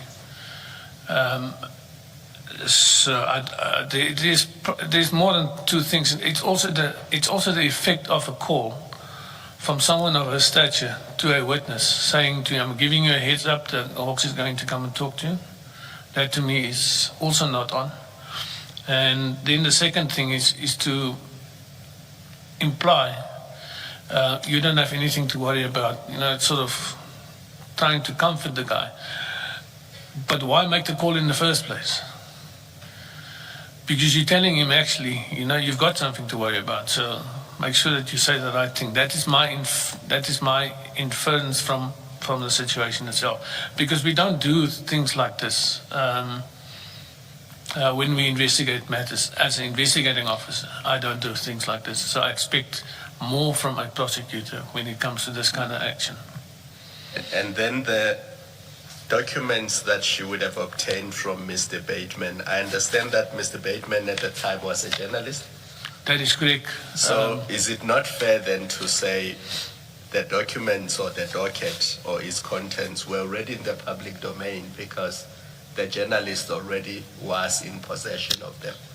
Even the journalist himself could have given them to General Carr. I understand the question, but but the docket or the information in the docket is not supposed to be in the public domain. It got there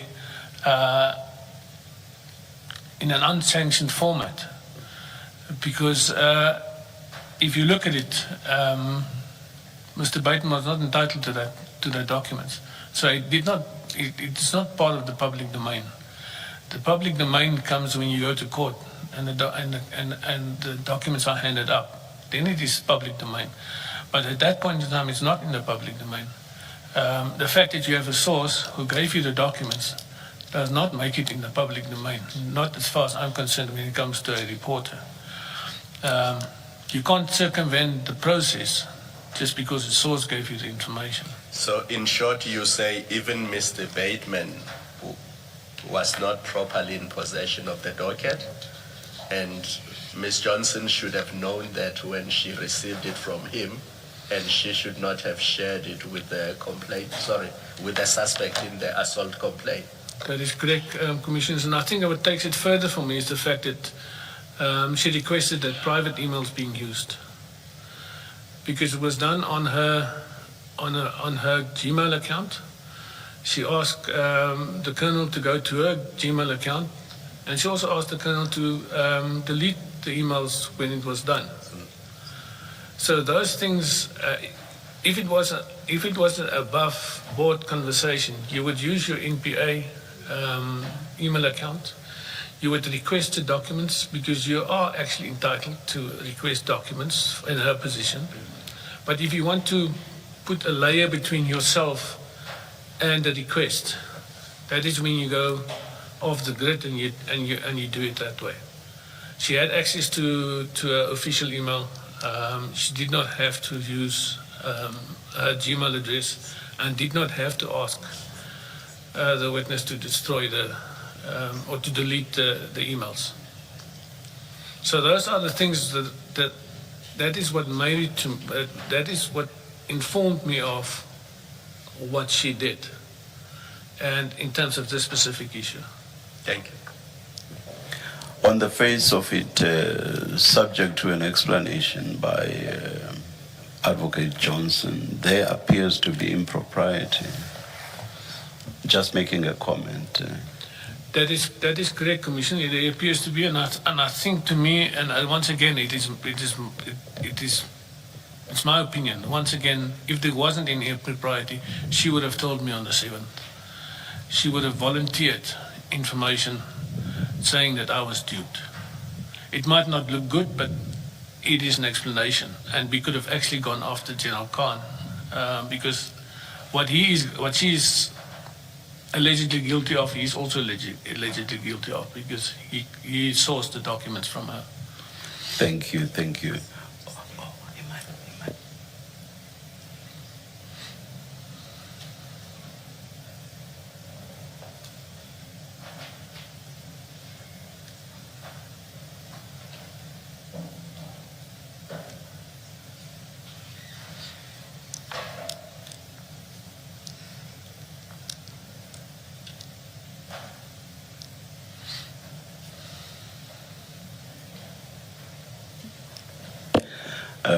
Ms. 𝗖𝗢𝗠𝗟𝗡𝗚𝗏, is there a reason why we did not listen to the audio that came with the email? Chair, we thought that we would play it when witness N, is it? Is witness O. O. Yes, it's in the incorrect order, yes, Chair. Oh, all right. Or even Captain McLean comes because he was the investigator. But are there issues of confidentiality with regard to it? Why should it not? Why should the public not? No, there isn't, Chair. We will play it. In that case, should we not play it here, or will it be played when? Chair, with Captain McLean comes because he's the current investigating officer. All right. No, that's fine. That's fine. I was just concerned if we played outside of this. No, we won't. This forum. In this forum, Chair. All right. All right.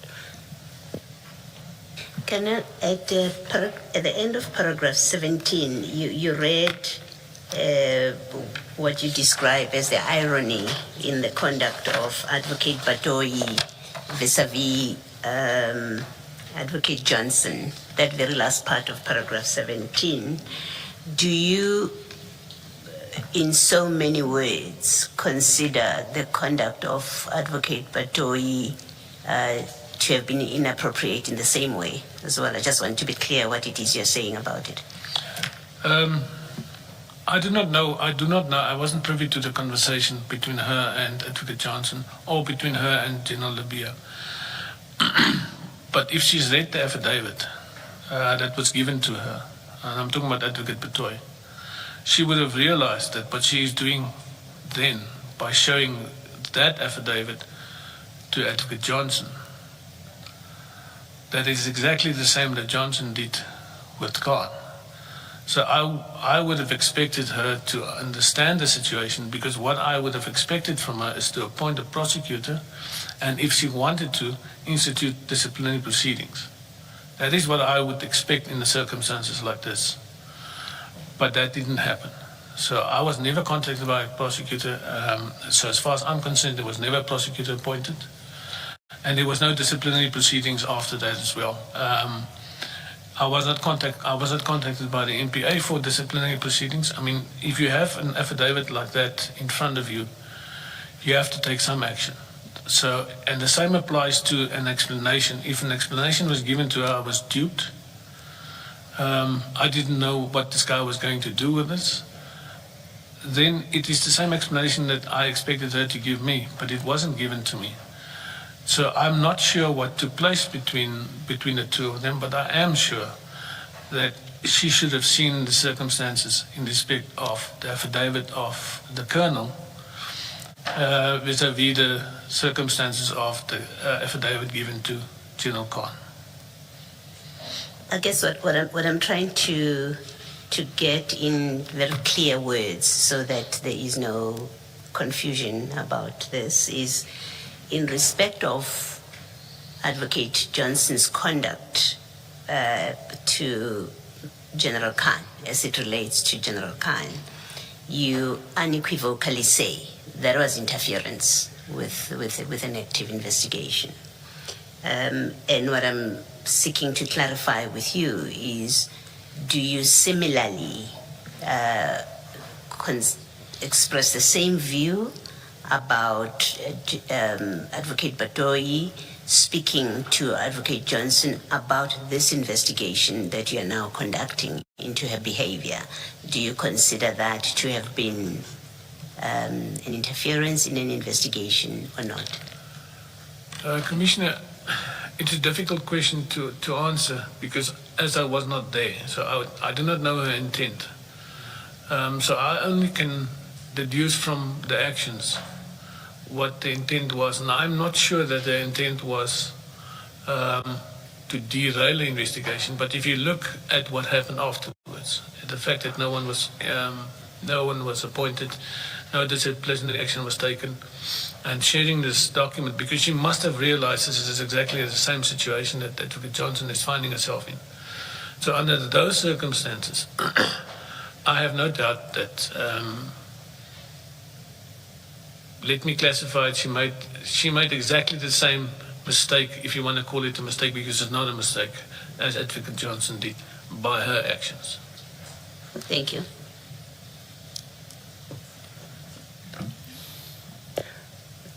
The We're done witness with the may be excused. Yes. Yes. Thank you very much, Colonel. Thank you, Commissioners. Let's adjourn and resume at 11:45.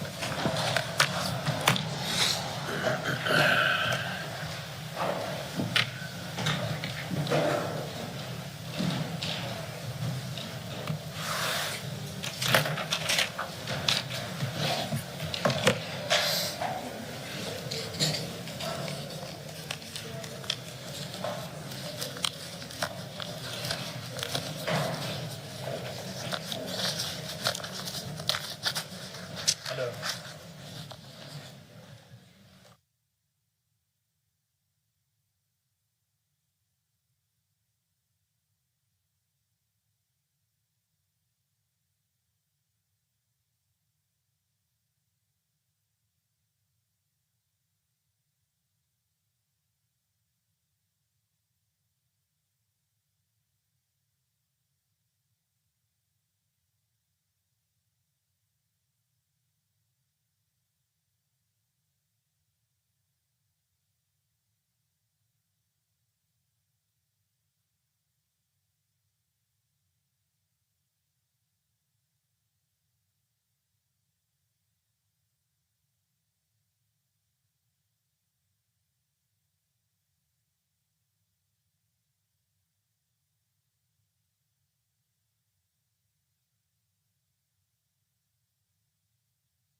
Welcome to 𝗠𝗤𝗏𝗏𝗏 Sharp Eye channel. We are here in Mexico, Monterrey Stadium. My brother, how are you? Fine, thanks.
His name is Mudau. Mudau. He's playing.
All right, we are ready to resume the session. Please make sure that your devices are off, that they are quiet. Thank you.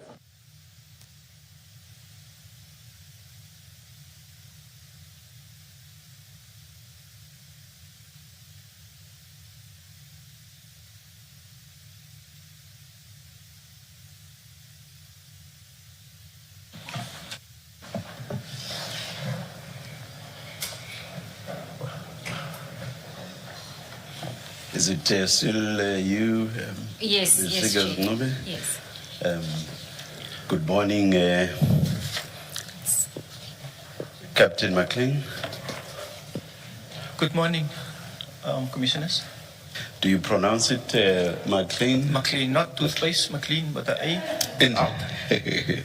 I'm asking because when I was a student, we had a dean who was Dean McLean, but written exactly the same way. Same way. Yes. Yes. Thank you, Chair. Chair, the captain will take the oath. Do you swear that? Oh, please place your full names on record, Captain. Mark McLean. Thank you. Do you swear that the evidence you are going to give is the truth, the whole truth, nothing but the truth? If so, please raise your right hand and say, "So help me God." So help me God. Thank you, Captain. Thank you, Chair. Captain, in front of you are two files. The first one has a small file with your statement in it, and then the second file is an exhibit bundle. I just want you to confirm in the small file, page 8, that the signature that appears on there is your signature.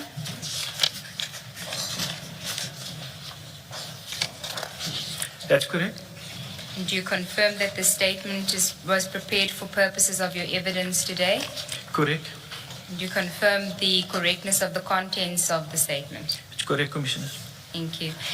Chair, given that Captain McLean is corroborating to a large extent Colonel Roelofse's evidence, we have agreed that certain parts of his statement, he won't read it, but he will basically summarize based on what Colonel Roelofse has done, has already testified to, and then he will continue at a certain point with aspects that only relate to him. And when we deal with what it is that the Colonel had given, the information the Colonel had given to him, we will then play the recording as well. Thank you. Captain, if we can then start with your statement on page 1, and you can read this part into the record, and then if there's any portions that you want to elaborate on or clarify, you can do so. You don't have to feel restricted. Thanks. Thank you, Commissioners.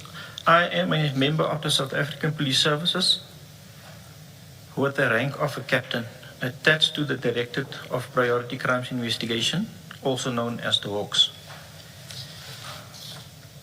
In May of 2020, I was part of a team placed at the Investigating Directorate, the ID, of the National Prosecuting Authority, also commonly known as IDAC, as part of a duty arrangement between IDAC and the DPCI, where we were assigned to conduct investigations relating to inter alia, state-owned enterprises, or state-owned entities. We investigate these matters relating to the Crime Intelligence Division, including the Secret Service Account, SSA. While conducting these investigations into crime intelligence, the team became familiar with crime intelligence officials who would provide the team with information. At times, these officers would provide information on ongoing investigations or matters that we were not aware of as a team. Now, Captain, when Colonel Roelofse gave evidence, he mentioned that investigations had started as early as 2011. Were you involved in those investigations? That's correct, Commissioners. In 2011, I think it was March, it was a public holiday. We were informed to form part of a team coming up to Gauteng to investigate a murder of 𝗬𝗤𝗠𝗦𝗦𝗦𝗦𝗢 in Vosloorus against General Ngcobo at the time. Okay, and at that stage, was it just you and Colonel Roelofse? It was myself, Colonel Roelofse, Colonel Piet Viljoen, and Kathy Williams, Sergeant Kathy Williams. And just insofar as you mentioned the issue about the Secret Services account, was that also part of the 2011 investigation? Not right in the beginning, Commissioners. Like I said, as things progressed, because you are dealing with a murder of the then Divisional Commission of Crime Intelligence, the officials in crime intelligence will then, you get to know them, and then they will approach you with information. And that's exactly what transpired here. When you say information unrelated to... Unrelated to the murder, Commissioner. And then Colonel Roelofse mentioned something about, he said we could have stopped this in 2011 and didn't really elaborate. I think it was actually my fault that I didn't ask him to elaborate on. Do you have a view on that? Because I had engaged you on that issue as well, about 2011. Yes, Commissioners. Most of these issues that is arising now, that is coming out in at the Commission, not all, we already knew about some of these things in 2011. And it was brought to the attention of a lot of generals that something must be done. Can you just please explain these things? These things was the abuse of the Secret Service account. At that time, we opened 2 other separate cases that was running. One was against General Lazarus and Colonel Barnard. And then the other matter was General Lazarus, General Ngcobo2010 and Colonel Barnard. The first one was on a Littleton matter against General Lazarus and Barnard for abusing the Secret Service account. What they did was they created within a service provider. I just wanted to get the nature, not necessarily details around. Thank you. Yes. Thank you, Commissioner. I think the Chair's question was more about what are these things that you say could have been stopped in 2011. Yeah. That was the context, not the actual cases that were investigated, but the reference to that this could have been stopped in 2011. Like I said, the abuse of the Secret Service account, the appointments, all of that was known to us in 2011. Okay. You may continue. Paragraph 3. The purpose of this statement is twofold. The first is to inform the Commission of a matter regarding events in 2018 reported to me and retired Colonel Roelofse in 2022 involving Advocate Andrea Johnson and Major General Farouz Khan. And secondly, to collaborate retired Colonel Roelofse's version of events. Okay, then can I just pause to ask you, so you go in May 2020 as part of the duty arrangement. Where are you based? Are you based at IDAC? Both myself and Colonel Roelofse at the time and the rest of the team was based at the DPCI in Cape Town. Okay, and then in May 2020, when you're now on the special assignment? It was myself and Colonel Roelofse who was placed at ID when they started to assist with investigations there. And at that stage, Advocate Johnson wasn't yet at IDAC? No, Advocate Johnson only arrived there in 2022. Okay. And your assignment was it specific to crime intelligence? Not specifically to crime intelligence, but also to state-owned enterprises. Okay. And at that stage, had you been aware of Major General Feroz Khan within crime intelligence? We were aware of General Khan, but not all the issues that came out in the commission at that stage. No, I'm just meaning the person, so he... Correct, we knew it. You may then go to paragraph 4 of your statement on page 2, and as indicated, this portion, Colonel Roelofse had given extensive evidence on the disclosure by the Colonel. If you could just, for purpose of corroboration, just summarize what transpired with the witness that disclosed the incident. Commissioners, at the time in, I think it was May, we were approached by actually General Jacobs, who informed us about the Colonel, who had information regarding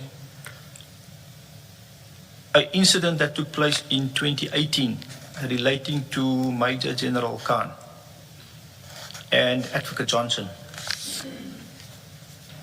And you were referring to General, did you say General Jacobs?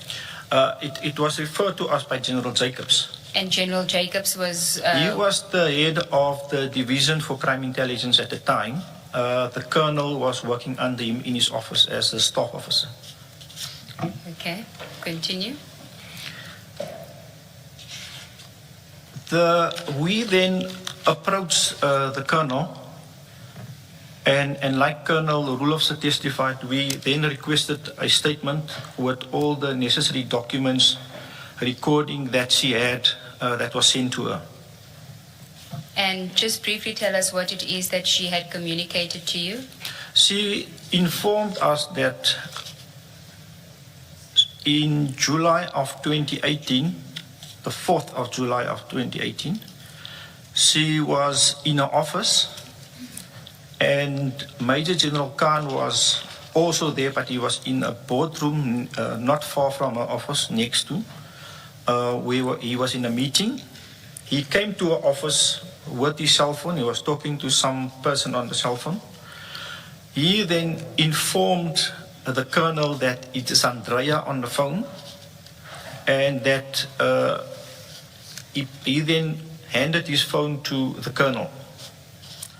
The Colonel was then requested by the lady on the phone to give her personal email address, and she will send her something for General Khan that she must give to General Khan, and then she must delete the email, which she did. Okay, and she then provided you with the information. That's correct, Commissioners. And what was that she had provided you with? She provided us with a statement, her own statement, a statement of the A1 in a docket of Silverton 422 of 6/2018 and J88. And the email as well? And the email. Okay. And also the recording. When you say the recording, what do you mean? It's a recording that was, I think it was done by the complainant, Brigadier Petle, of the assault case. And that was also given to the Colonel. Okay. Had you ever interviewed Brigadier Petle? Correct, Commissioners. And she confirmed that that recording was a recording of what, a part of the incident, portion of the incident. That's correct, Commissioners. Okay. It also forms part of that case docket. Okay. Chair, we'll play the recording now.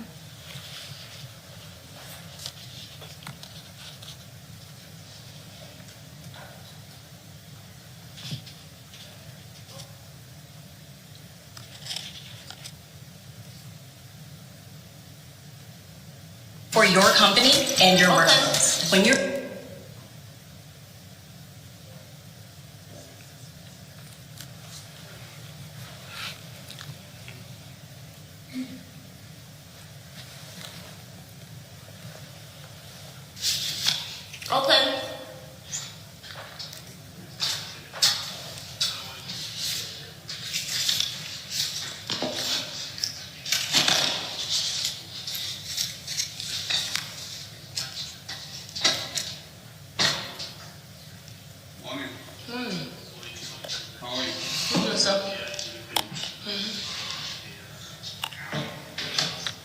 can close the door. No, leave it.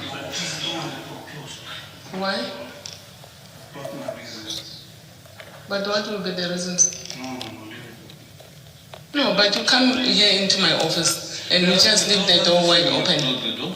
No, but the door was closed. No, leave it open because I don't want tomorrow to be accused of anything. What would I accuse me for? What have I ever accused you for? About? Yeah, what have I ever accused you about? You see, this door, you can't talk to me in an open place. Let's go to another place. No, there's no other place. You can come in. No. You can come in. Why you don't want to come in? I don't want to come there because it's not warm enough. I've got my health reasons. No. Sit here and then close the door. No, I don't want Even if you don't close it fully, if you don't trust me, or go get, or you can get a witness. If you feel like...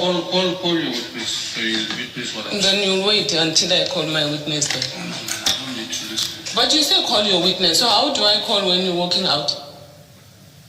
Where's Andy? Where's Andy? If you're coming here to Not shout Khan, at I'm a me. general. Don't address me as Khan. That's the last time you called me Khan. You see now? You call me general. No, don't shout at me. You call me general. You don't call me Khan. I'm not your friend. I'm your commander. Do not address me as Khan. Am I clear to you? Am I clear to you? Do not address me as Khan. You have discipline. Do you know standing orders of the police? Are you familiar with standing orders? Are you familiar? Brigadier, I'm not kind to you. I'm not your friend.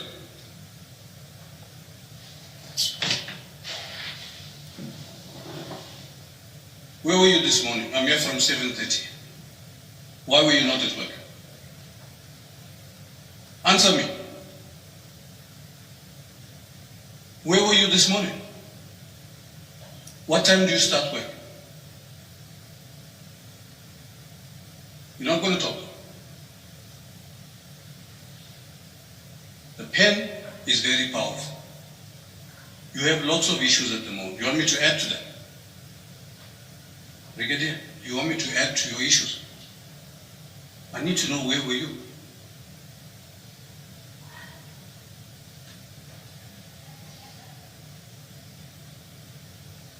I need answers from you. Do you want me to add to your issues? Have I been rude to you? Why are you rude to me? Do I call you Petle? Leo? I've never called you anything but Brigadier. But can you say the same? In your heart, you cannot.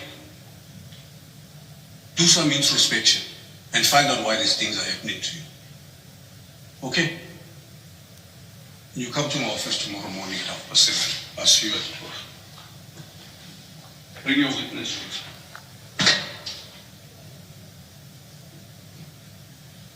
And that's general for you.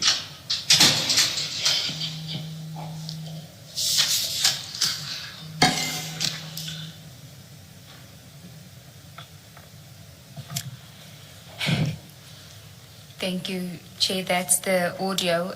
Captain, could I ask you to please identify the female voice in the audio? The female is Brigadier Petle. And the male voice? Is General Khan. And when you interviewed General Petle, we know that one of the allegations was that there was assault. Did she tell you what had transpired?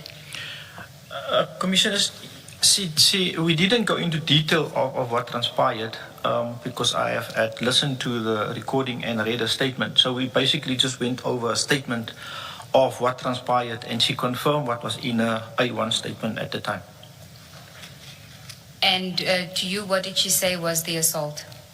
The general spoke about a pen, and if I look at the J88 and what Brigadier Petle is saying, it's more about the pen because he was doing this, and the J88 also speak about injuries on the chest.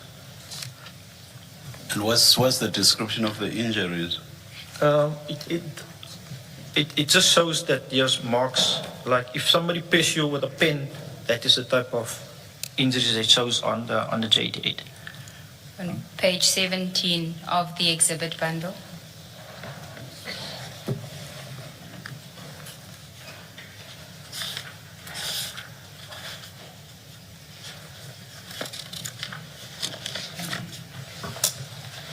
Captain, the J88 is completed by whom? Independent doctor, Commissioner. I must also state that when I went to fetch the initial docket or original docket, the 422, some of the J88 pages is missing. So I'm following up with the doctor to see if we can get a proper J88. So if you go to page 17, which is the J88, can you just identify to us how does one see what the injuries were? You're not displaying it though. If I look at the J88, there's a few pictures of a body there, Commissioners, and you can see where the doctor made circles is where you can, what I see as, that's my version of a pin when somebody poke you with a pin. Okay. I'm looking at page 20. 17. No, 20, is that not where the doctor is explaining the nature of the injuries, perhaps? Yes. Yes. I can't read that. Do we have something legible? I do see swelling, for example, and then number 3, because there's 1, 2, 3. I also see what looks like 4 multiple something. Chair, that's all that we have of the docket, yes. And then there is on page 33 a bigger version of it, but it's still the same.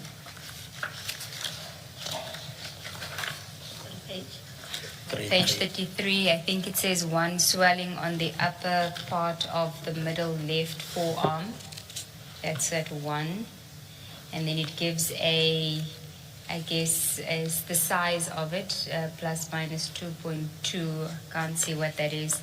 And then the second one, bruise superficial on facial left. And then 3, 4 multiple small bruises on, and I can't read the rest. And then if you go to page 17, which has the markers of the injuries. We can go then back to your statement. So that is what was contained in the docket. Correct. Or what the colonel had given you as what she had received from Advocate Andrea Johnson. That's correct. Okay. And then if you can just then go to page 4 of your statement. I'm just sorry. I've just been trying to cross-refer here. I've gone back to page 17 because looking at number 2, which is what? No, number 1. The swelling, no, bruise, number 2, superficial on, is that facial? And left. So I went back to 17 and I'm looking at what appears there. If you look at the top line, 1, 2, there's a circle there. Do you see that? On top of the head, correct. Yes, and it's on the left-hand side. That's correct. If this has not been filled in, would you ordinarily have the circle that we see there? No. Or is that circle? Yeah, that is the doc where the doctor will say this is where injuries. When he examines the patient, that is where he shows. Then the doctor makes that as an indication. All right, I just wanted to. All right. Thank you, Thank you, Mr. Mr. Before you go to the disclosure, Captain, I'm just trying to understand procedurally what happens. So you have the complaint from the whistleblower, and then you have the statement, and then you have the docket from the 2018 incident. What do you do now? Do you open a separate docket dealing with what the whistleblower told you Advocate Johnson did?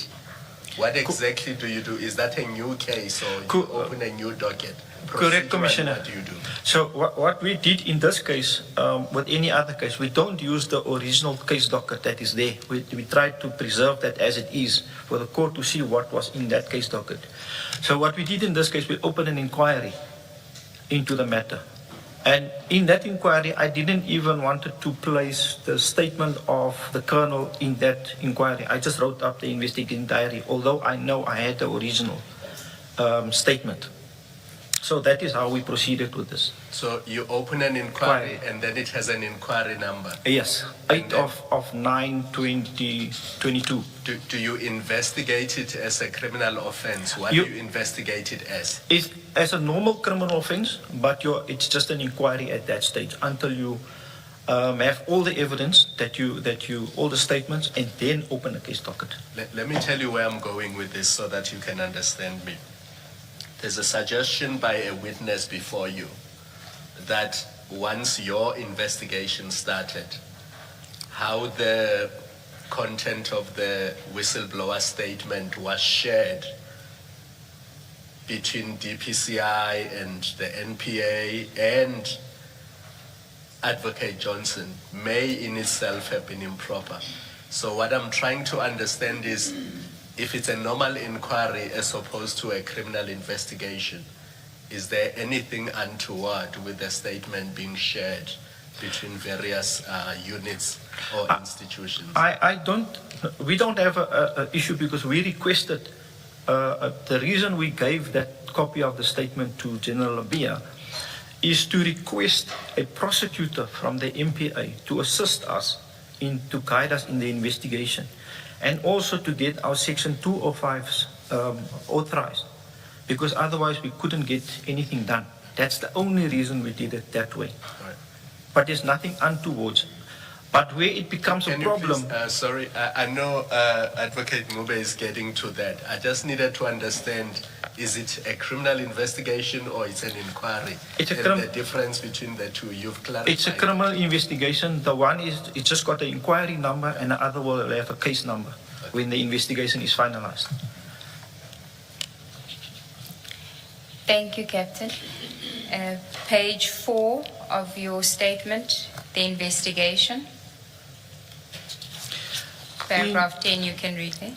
In June of 2022, after meeting with the Colonel Roelofse and I met with Mr. Andrew Leesk of AfriForum and Advocate Gerrie Nel and Mr. Bateman. As an aside, Advocate Nel and Andrea Johnson worked together at the MPA at some point, and most notably on the prosecution of Oscar Pistorius. I can add there, at that time in 2011, Advocate Johnson also worked with us when we did the General Ngcobo matter, the fraud and corruption matter, but later she withdrew from all activities on that investigation. Obviously because her husband is working for crime intelligence. Junaid Johnson. Okay. I have read Colonel Roelofse's statement submitted to the Commission and confirmed that my recollection of the meeting is the same as his, as contained in his statement. In particular, I want to highlight that Mr. Barry Bateman told us that Advocate Johnson had requested the information, the 𝗓𝗓𝗓𝗓𝗓 criminal complaint, from him.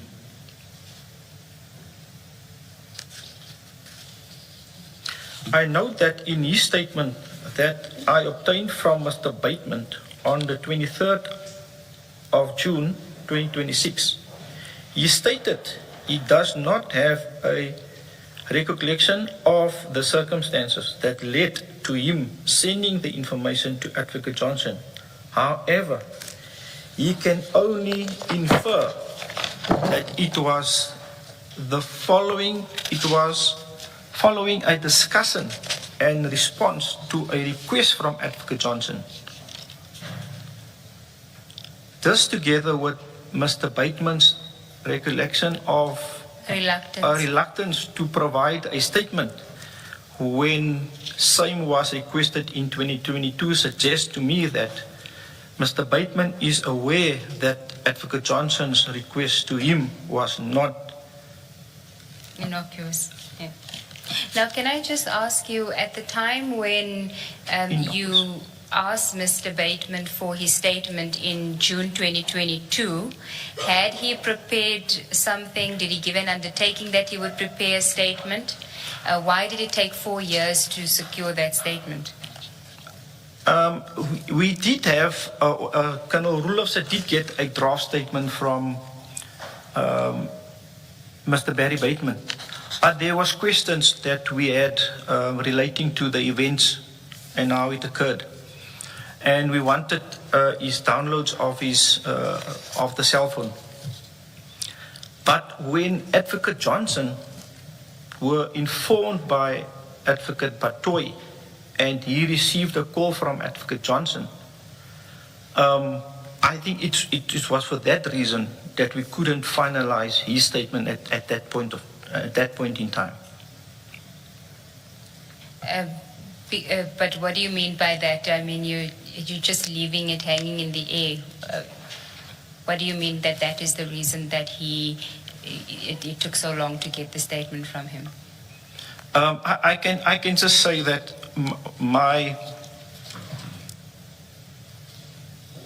what I think Mr. Bateman was doing was to see whether there is anything is going to happen with the investigation before finalizing his statement.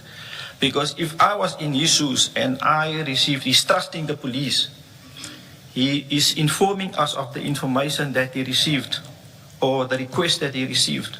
Now all of a sudden, the same person who he gives the information about is phoning him. I will also perhaps just wait until something will happen from the MPA side. But he didn't express to you the reason why he was delaying with the statement? Not at all. Okay. And do you recall how many times you would follow up to get the statement from him? Quite a few times, but I must say that Advocate 𝗓𝗓𝗟𝗟𝗓 and Mr. Least assisted me a lot in this matter to get the statement finalized. Okay. And then you can continue with your statement. At page 5, the top of page 5, you say, I would suggest the call Mr. Bateman received. That was where you were at, middle of that paragraph. I would suggest that the call Mr. Bateman received from Advocate Johnson in September of 2022, which I deal with later, had played a part in him not finalizing his statement. We requested the statement from Mr. Bateman in June of 2022, but Mr. Bateman only provided the statement in June of 2026, 4 years after he was requested to submit the statement. When he submits the statement now in June 2026, is it because you followed up on it or he volunteered it finally? Sorry, Commissioner. Yes, Commissioner.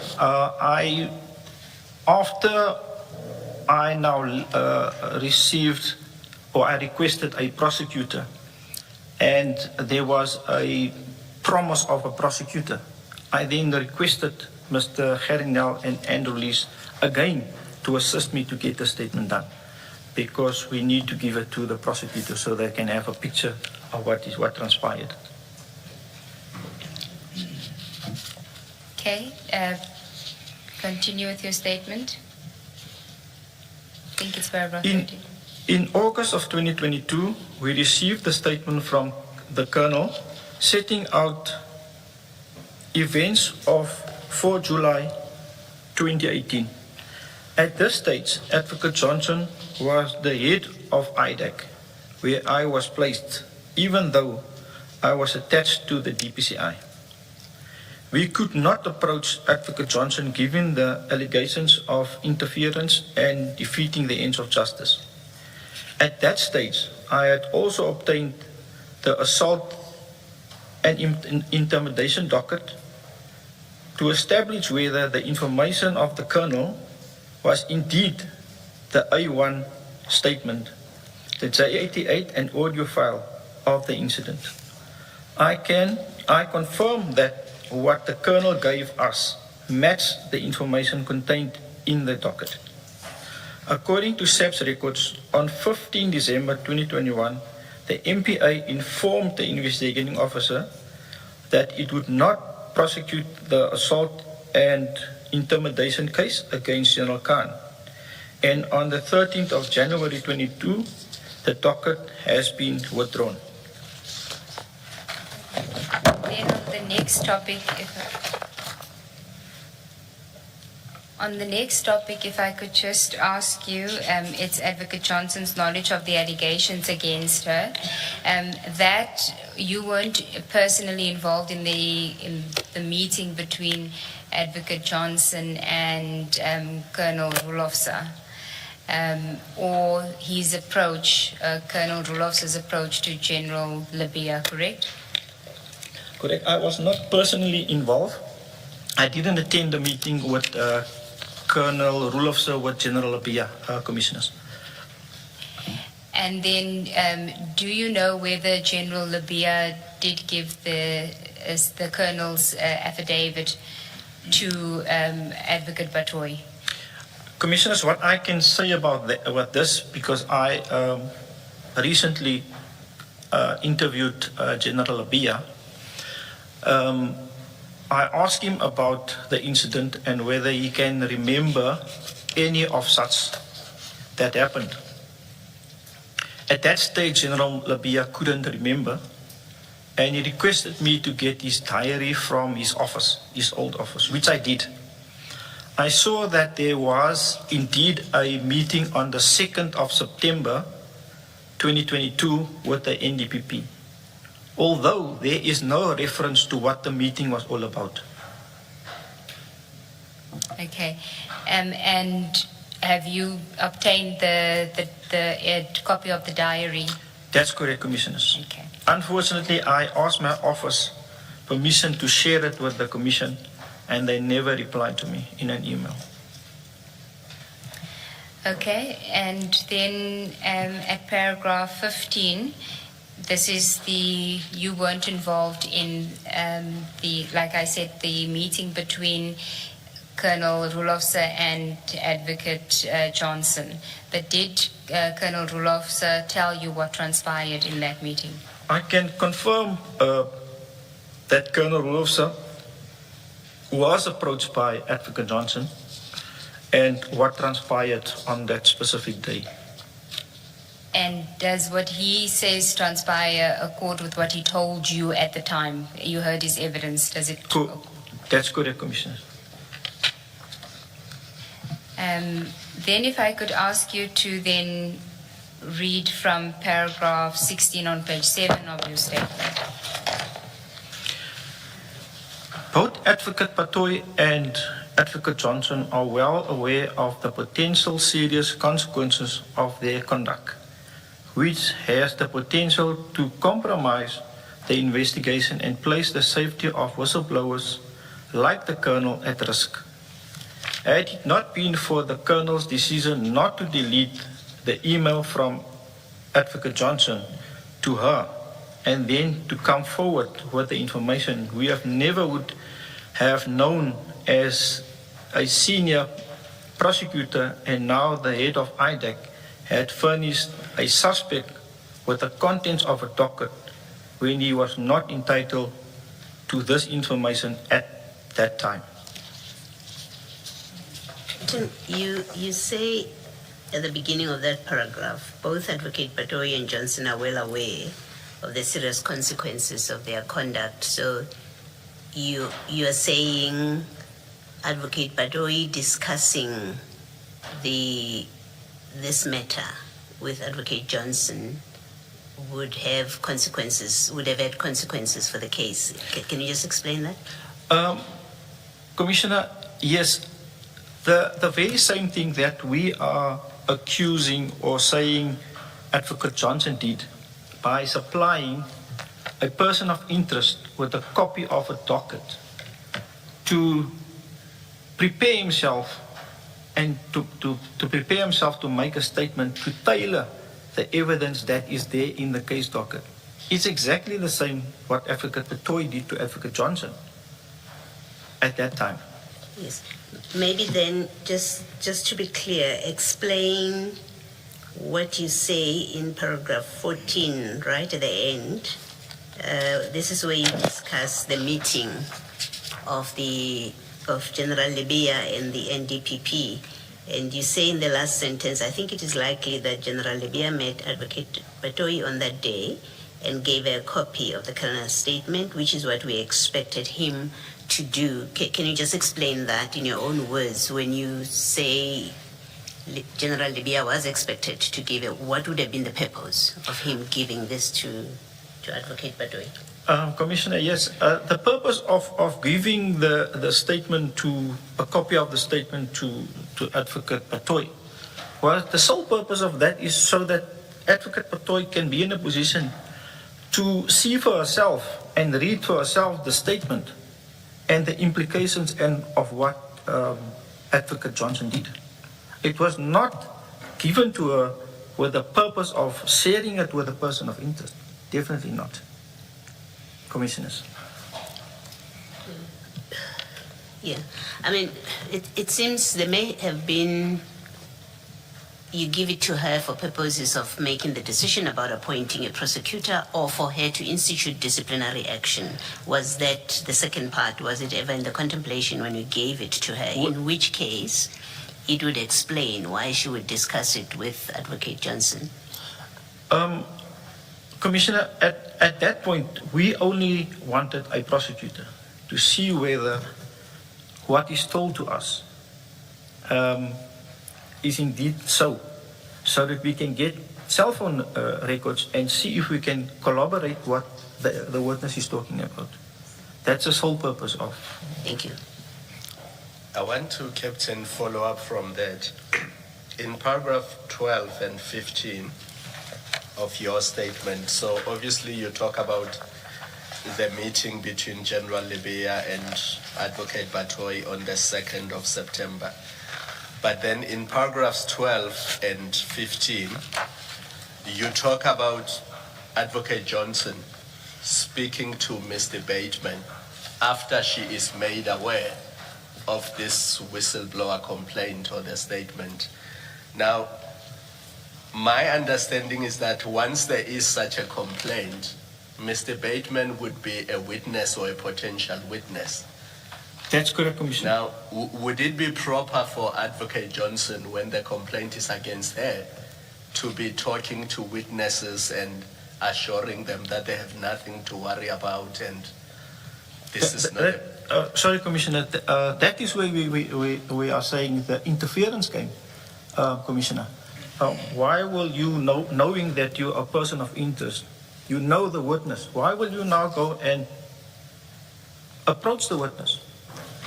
Are you trying to intimidate the witness? Are you trying to tell the witness the Hawks is going to come there, tailor your evidence? We don't know. But it's improper for a person of interest, especially a senior prosecutor within the MPA, knowing the law, to approach a witness in this fashion. And to even tell them that the Hawks might be coming to speak to you. Correct, Commissioner. That's what I'm talking about, Commissioner. Why did you have to wait for Mr. Bateman's statement, which you only received in June 2026? Well, I do understand a statement from Mr. Bateman could have completed the picture, but if it was not forthcoming, why wait for it forever? That's a good question, Commissioner. Like I said, after requesting the statement from Mr. Bateman in June 2022, and subsequent getting a call from Advocate Johnson telling him, we know, don't worry, we are still friends. The Hawks is going to come to you. what we understood was he became sick. I'm not sure whether that were a direct impact on him becoming sick. I can only say, if I was in his shoes, I think I would have done the same thing. Because here, I'm trusting the police, I'm giving them the evidence. But now it goes back to the person of interest. And the person of interest, who is supposed to uphold the law, then phones the witness, trying to intimidate the same witness. I would also think, if I was in his shoes, I will wait till I'm approached again. I'm not sure that that answers the question why you waited until 4 years later. Why I waited, Commissioner? Yes. I had to... The two of you as investigators up to the retirement of Colonel 𝗓𝗨𝗓𝗓, and then you continuing until what a period of 4 years had elapsed, and at which point you did get Mr. Bateman's statement. Commissioner, I think my biggest issue was that we didn't have a prosecutor at the time. Mm-hmm. And for me to go back to the witness and say, I want your statement, I must be in the position to tell him, yes, indeed, we have a prosecutor, we will proceed. I must try and convince him now again to give me that statement and trust us again. But what happened before that is, in my opinion, the reason why we were struggling to get the statement and only got it in this year. All right. No, thank you. Thank you, Chair. Captain, I think that Commissioner Khumalo had referred you to paragraph 15 of your statement as well, which you, maybe if you can read that portion. On the 7th of September 2022, Colonel 𝗓𝗨𝗓𝗓 told me that Advocate Johnson approached him at work and they had a brief meeting in her office. According to Colonel 𝗓𝗨𝗓𝗓, Advocate Johnson told him that she saw Colonel's statement and mentioned that the Colonel's name, as well as the name of the officer who commissioned the Colonel's statement, Colonel 𝗓𝗨𝗓𝗓𝗓. He also told me that Advocate Johnson told him that Advocate 𝗓𝗓𝗓𝗓 had discussed the matter with Advocate Johnson and showed her the Colonel's statement. In other words, Advocate 𝗓𝗓𝗓𝗓 now revealed to Advocate Johnson that the Colonel had implicated Advocate Johnson in wrongdoing. I was disappointed with Advocate Johnson's conduct. 𝗓𝗓𝗓𝗓. Advocate 𝗓𝗓𝗓𝗓𝗓's conduct. She had done for Advocate Johnson what Advocate 𝗓𝗓𝗓𝗓𝗓 did for Advocate Johnson, had it not been for General Khan. No, just in other words, again, Advocate 𝗓𝗓𝗓𝗓 is doing exactly the same as what Advocate Johnson did for General Khan. Colonel 𝗓𝗨𝗓𝗓𝗓𝗓, who told me that Advocate Johnson told him that she spoke to Mr. Bateman before meeting him with Colonel 𝗓𝗨𝗓𝗓𝗓, and that told Barry Bateman not to worry.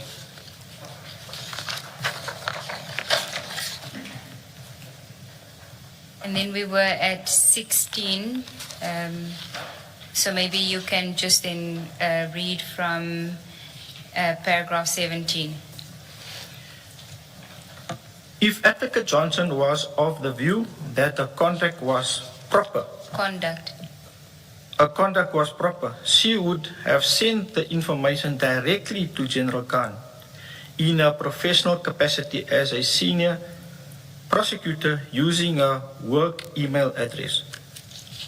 Advocate Johnson clearly understood that what she did was a contravention of her duties as a prosecutor who must act without fear, favor, and prejudice. In this instance, she clearly intended to favor General Khan so that he could have the benefit of the complainant statement and the contents of the docket when he prepared his warning statement, which he submitted on the same day that Advocate Johnson sent the information to the Colonel.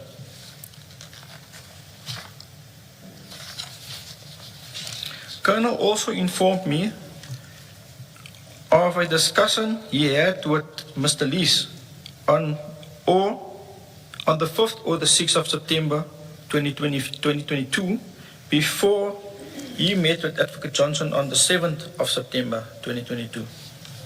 Mr. Lees told Colonel Roelofse that Mr. Bateman informed Advocate Nel about the conversation he had with Mr. Bateman. Sorry. That he, Mr. Bateman, had with Advocate Johnson. Correct. On the 5th of September 2022 regarding the Colonel's statement. I confirm that Colonel Roelofse informed me of the WhatsApp conversation with Mr. Lees and that on the day when Advocate Johnson called Mr. Bateman about the Colonel's statement, Mr. Bateman had sent a series of WhatsApp messages to Advocate Nel setting out the conversation with Advocate Johnson on the 5th of September 2022. Conclusion.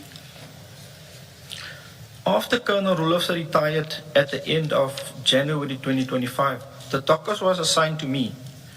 On the 23rd of June 2026, I finally obtained a statement from Mr. Bateman.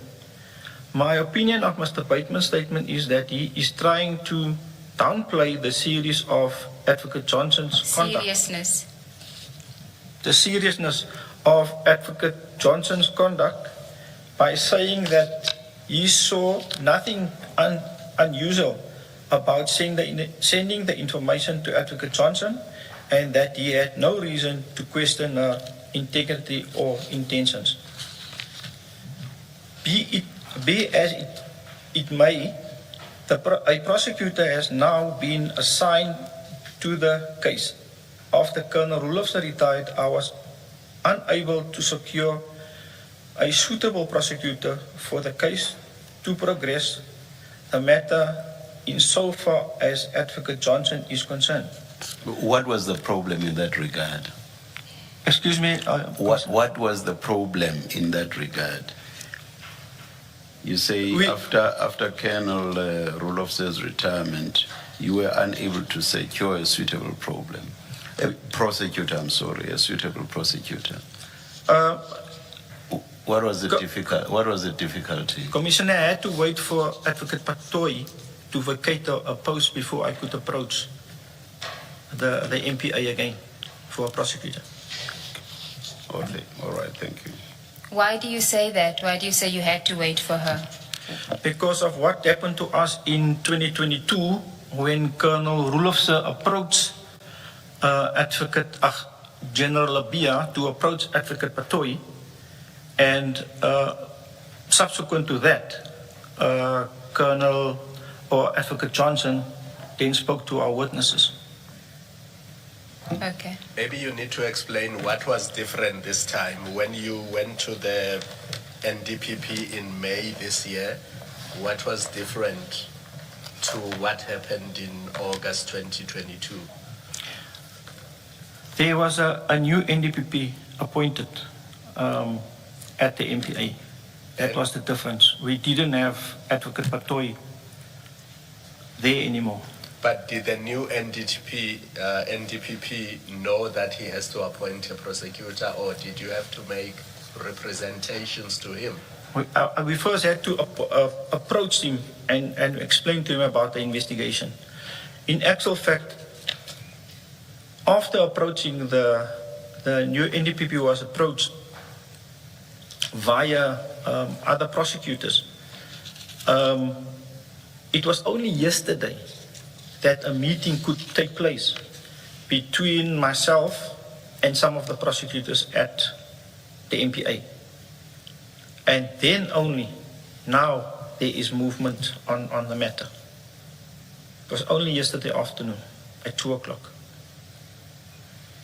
Why was it necessary for the appointment of a prosecutor to be done at the level of the NDPP, Advocate Batoyi? To be honest, there are, for example, there are directors of public prosecution, the DPPs. Could they not appoint a prosecutor? Commissioner, the person that is involved in this matter, yes, we were looking at her stature in the organization. Very senior, now the head of IDEC. Worked with all the prosecutors, or most of the prosecutors in Gauteng.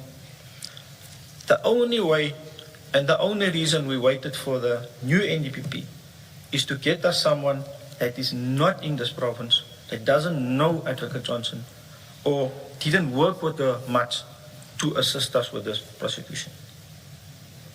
That's the only reason we... Assuming that this happened at a time when there were still, 4 years or even more, in fact.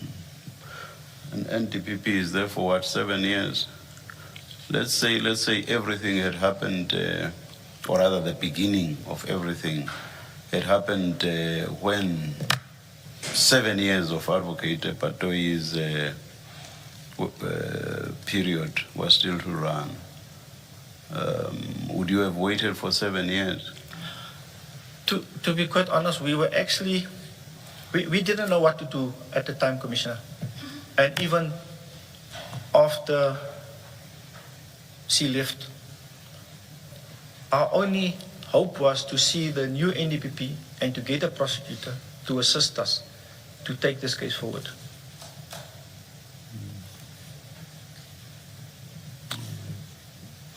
I'm just trying, in my mind, I'm trying to think what makes someone that senior different. Let's say somebody that senior within the NPA had committed the offense of murder, for example. Wouldn't you just investigate that crime in the same manner you would investigate any other crime and take it to the relevant magistrates court, for example, for the initial court processes, bail applications, first appearance, bail applications, and so on? And the prosecutor would be the prosecutor at that level. You don't need an NDPP to pronounce on that. That's correct, Commissioner. But like I said, I was thinking of where Advocate Johnson was sitting. Excuse me, and the influence he have. We normally do investigations, take it to the local courts. But this one, we had to approach the NDPP's office to assist us with a prosecutor because of where she was sitting. You are repeating what you have been saying throughout, and you are not addressing the analogy I'm drawing, just to understand your thinking. You are not addressing that. Commissioner, I don't know what to answer. Okay, all right. The issue is simple for me. Approach any prosecutor at any court. They will go to Advocate Johnson and say, this docket is here. They will be influenced. Like she was influencing the witnesses. That same influence could have been practiced to these prosecutors if we had to approach any prosecutor at any of these local courts. It would have been the same result as what Advocate Batoyi did with us giving the statement or informing Advocate Johnson about our investigation. With the exception that there might be exceptions of prosecutors who might say, on my CV, I want to have on there that I prosecuted someone as senior as the head of IDEC. Anyway, you've made your responses. Thank you very much, Captain. Thank you, Commissioner. Sorry, Captain, I want to follow up on this discussion. Did Advocate Batoy refuse to appoint a prosecutor? To be honest with you, Commissioner, we just never heard anything from Advocate General Libya or Advocate Batoy. But did you ask for a meeting or make a follow-up? Because I don't want you living here with the suggestion that Advocate Batoy refused, and because she refused, you decided to wait until her term was finished. Then you approached her successor and he agreed.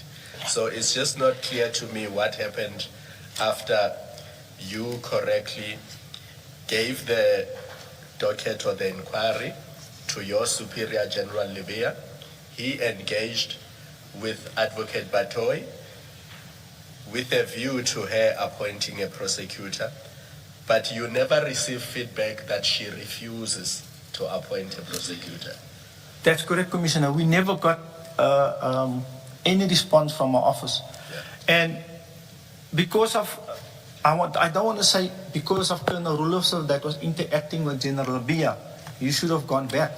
He informed me what transpired now with him going to General Bia going to Advocate Batoy. If Advocate Batoy wanted to give us a prosecutor, why will you then discuss the matter with a person of interest instead of just saying to General Bia, I'm going to give you this prosecutor from wherever, they will assist you with whatever you need. And then only when the investigation is done, bring it back to me and then we will make a decision. But now you take over the inquiry from Colonel Roloff at the beginning of January. Advocate Batoy is still there. What stopped you from approaching her and say, please appoint a prosecutor? I'm now the investigating officer in this matter. What is your reason for waiting until she has left and then approaching her successor? It cannot be Mr. Bateman's statement because that only comes in late June. So in May already you had approached Advocate Mutibi. What stopped you from approaching Advocate Batoy when you became the investigating officer in January and asking her to appoint a prosecutor? Commissioner, let me just go back to when we started in 2011. So in 2011, when we started with the General Ngcobo investigation, we requested assistance from the MPA. We requested the police to assist us with declassifying documents. We waited 12 years. So with all these things that happened to us in the past, and knowing that Colonel Roloff was already approached General Bia, he already approached Advocate Batoy, I didn't see why a different response from Advocate Batoy to the one it was given to General Bia. No response. No prosecutor. You don't know what that response was. Yeah, because you never got feedback. So it can be correct to say you assumed that she will give the same response if you did not know what that response was. The only response that I got is what Colonel Roloff said. What happened to him and Advocate Johnson. We never heard back from Advocate Batoy or General Bia. Captain, you don't know if General Libya in fact asked Advocate Batoy to appoint a prosecutor? When I had a discussion with General Libya, he said that is exactly what he did. What we requested, he requested from Advocate Batoy. When did he say this to you? In this year, a few weeks ago. But he also doesn't recall having the meeting. Correct. But he said, he said that if we requested from him to get a prosecutor, that is exactly what you would have done when you went to Advocate Batoy. But he doesn't recall. He doesn't recall. Okay. But he also told me yesterday in a WhatsApp when I requested his statement and how far is he informed me that He's still drafting on his statement, but he's waiting for his counsel to settle the statement. Thank you. Assuming that Advocate Batoy showed the documents to Advocate Johnson in this manner, I see all this. What the hell is going on here? Would that have been wrong? I'm not saying that's what happened, but I'm just putting that to you because all of us do not know what happened. And at this stage, one doesn't want us to leave this room with a negative impression about Advocate Batoy when we do not know what actually transpired. Would there have been anything wrong if that was what transpired? If in this case, it was indeed like we were told that Advocate Johnson said to Colonel Roelofse, if it was indeed like that, and I don't have any reason not to believe what Colonel Roelofse is saying, yes, then there's a lot wrong. Because how can I, as a head of a department, and I receive information of wrongdoing in my department of one of my senior staff members, I must address it. But the question is, what was asked from me? What must I do? The simple question that we ask, give us a prosecutor to investigate the matter so that we can put it to bed if there is nothing. If there is something, let's prosecute. That is what our request was. So yes, there was everything wrong with the conduct of Advocate Batoy. Okay, maybe also the fact that nothing appears to have happened in the face of what Advocate Johnson had done in relation to the colonel now, the colonel who made the disclosure. I'm adding to what you are saying. I'm saying maybe one could add to what you are saying, the fact that nothing ever became of that, when on the face of it, that appears to have been improper. Correct, Commissioner. Yeah, all right. Thank you, Commissioners. That's the evidence of this witness. Thank you very much, Captain. Thank you, Commissioner. You are excused.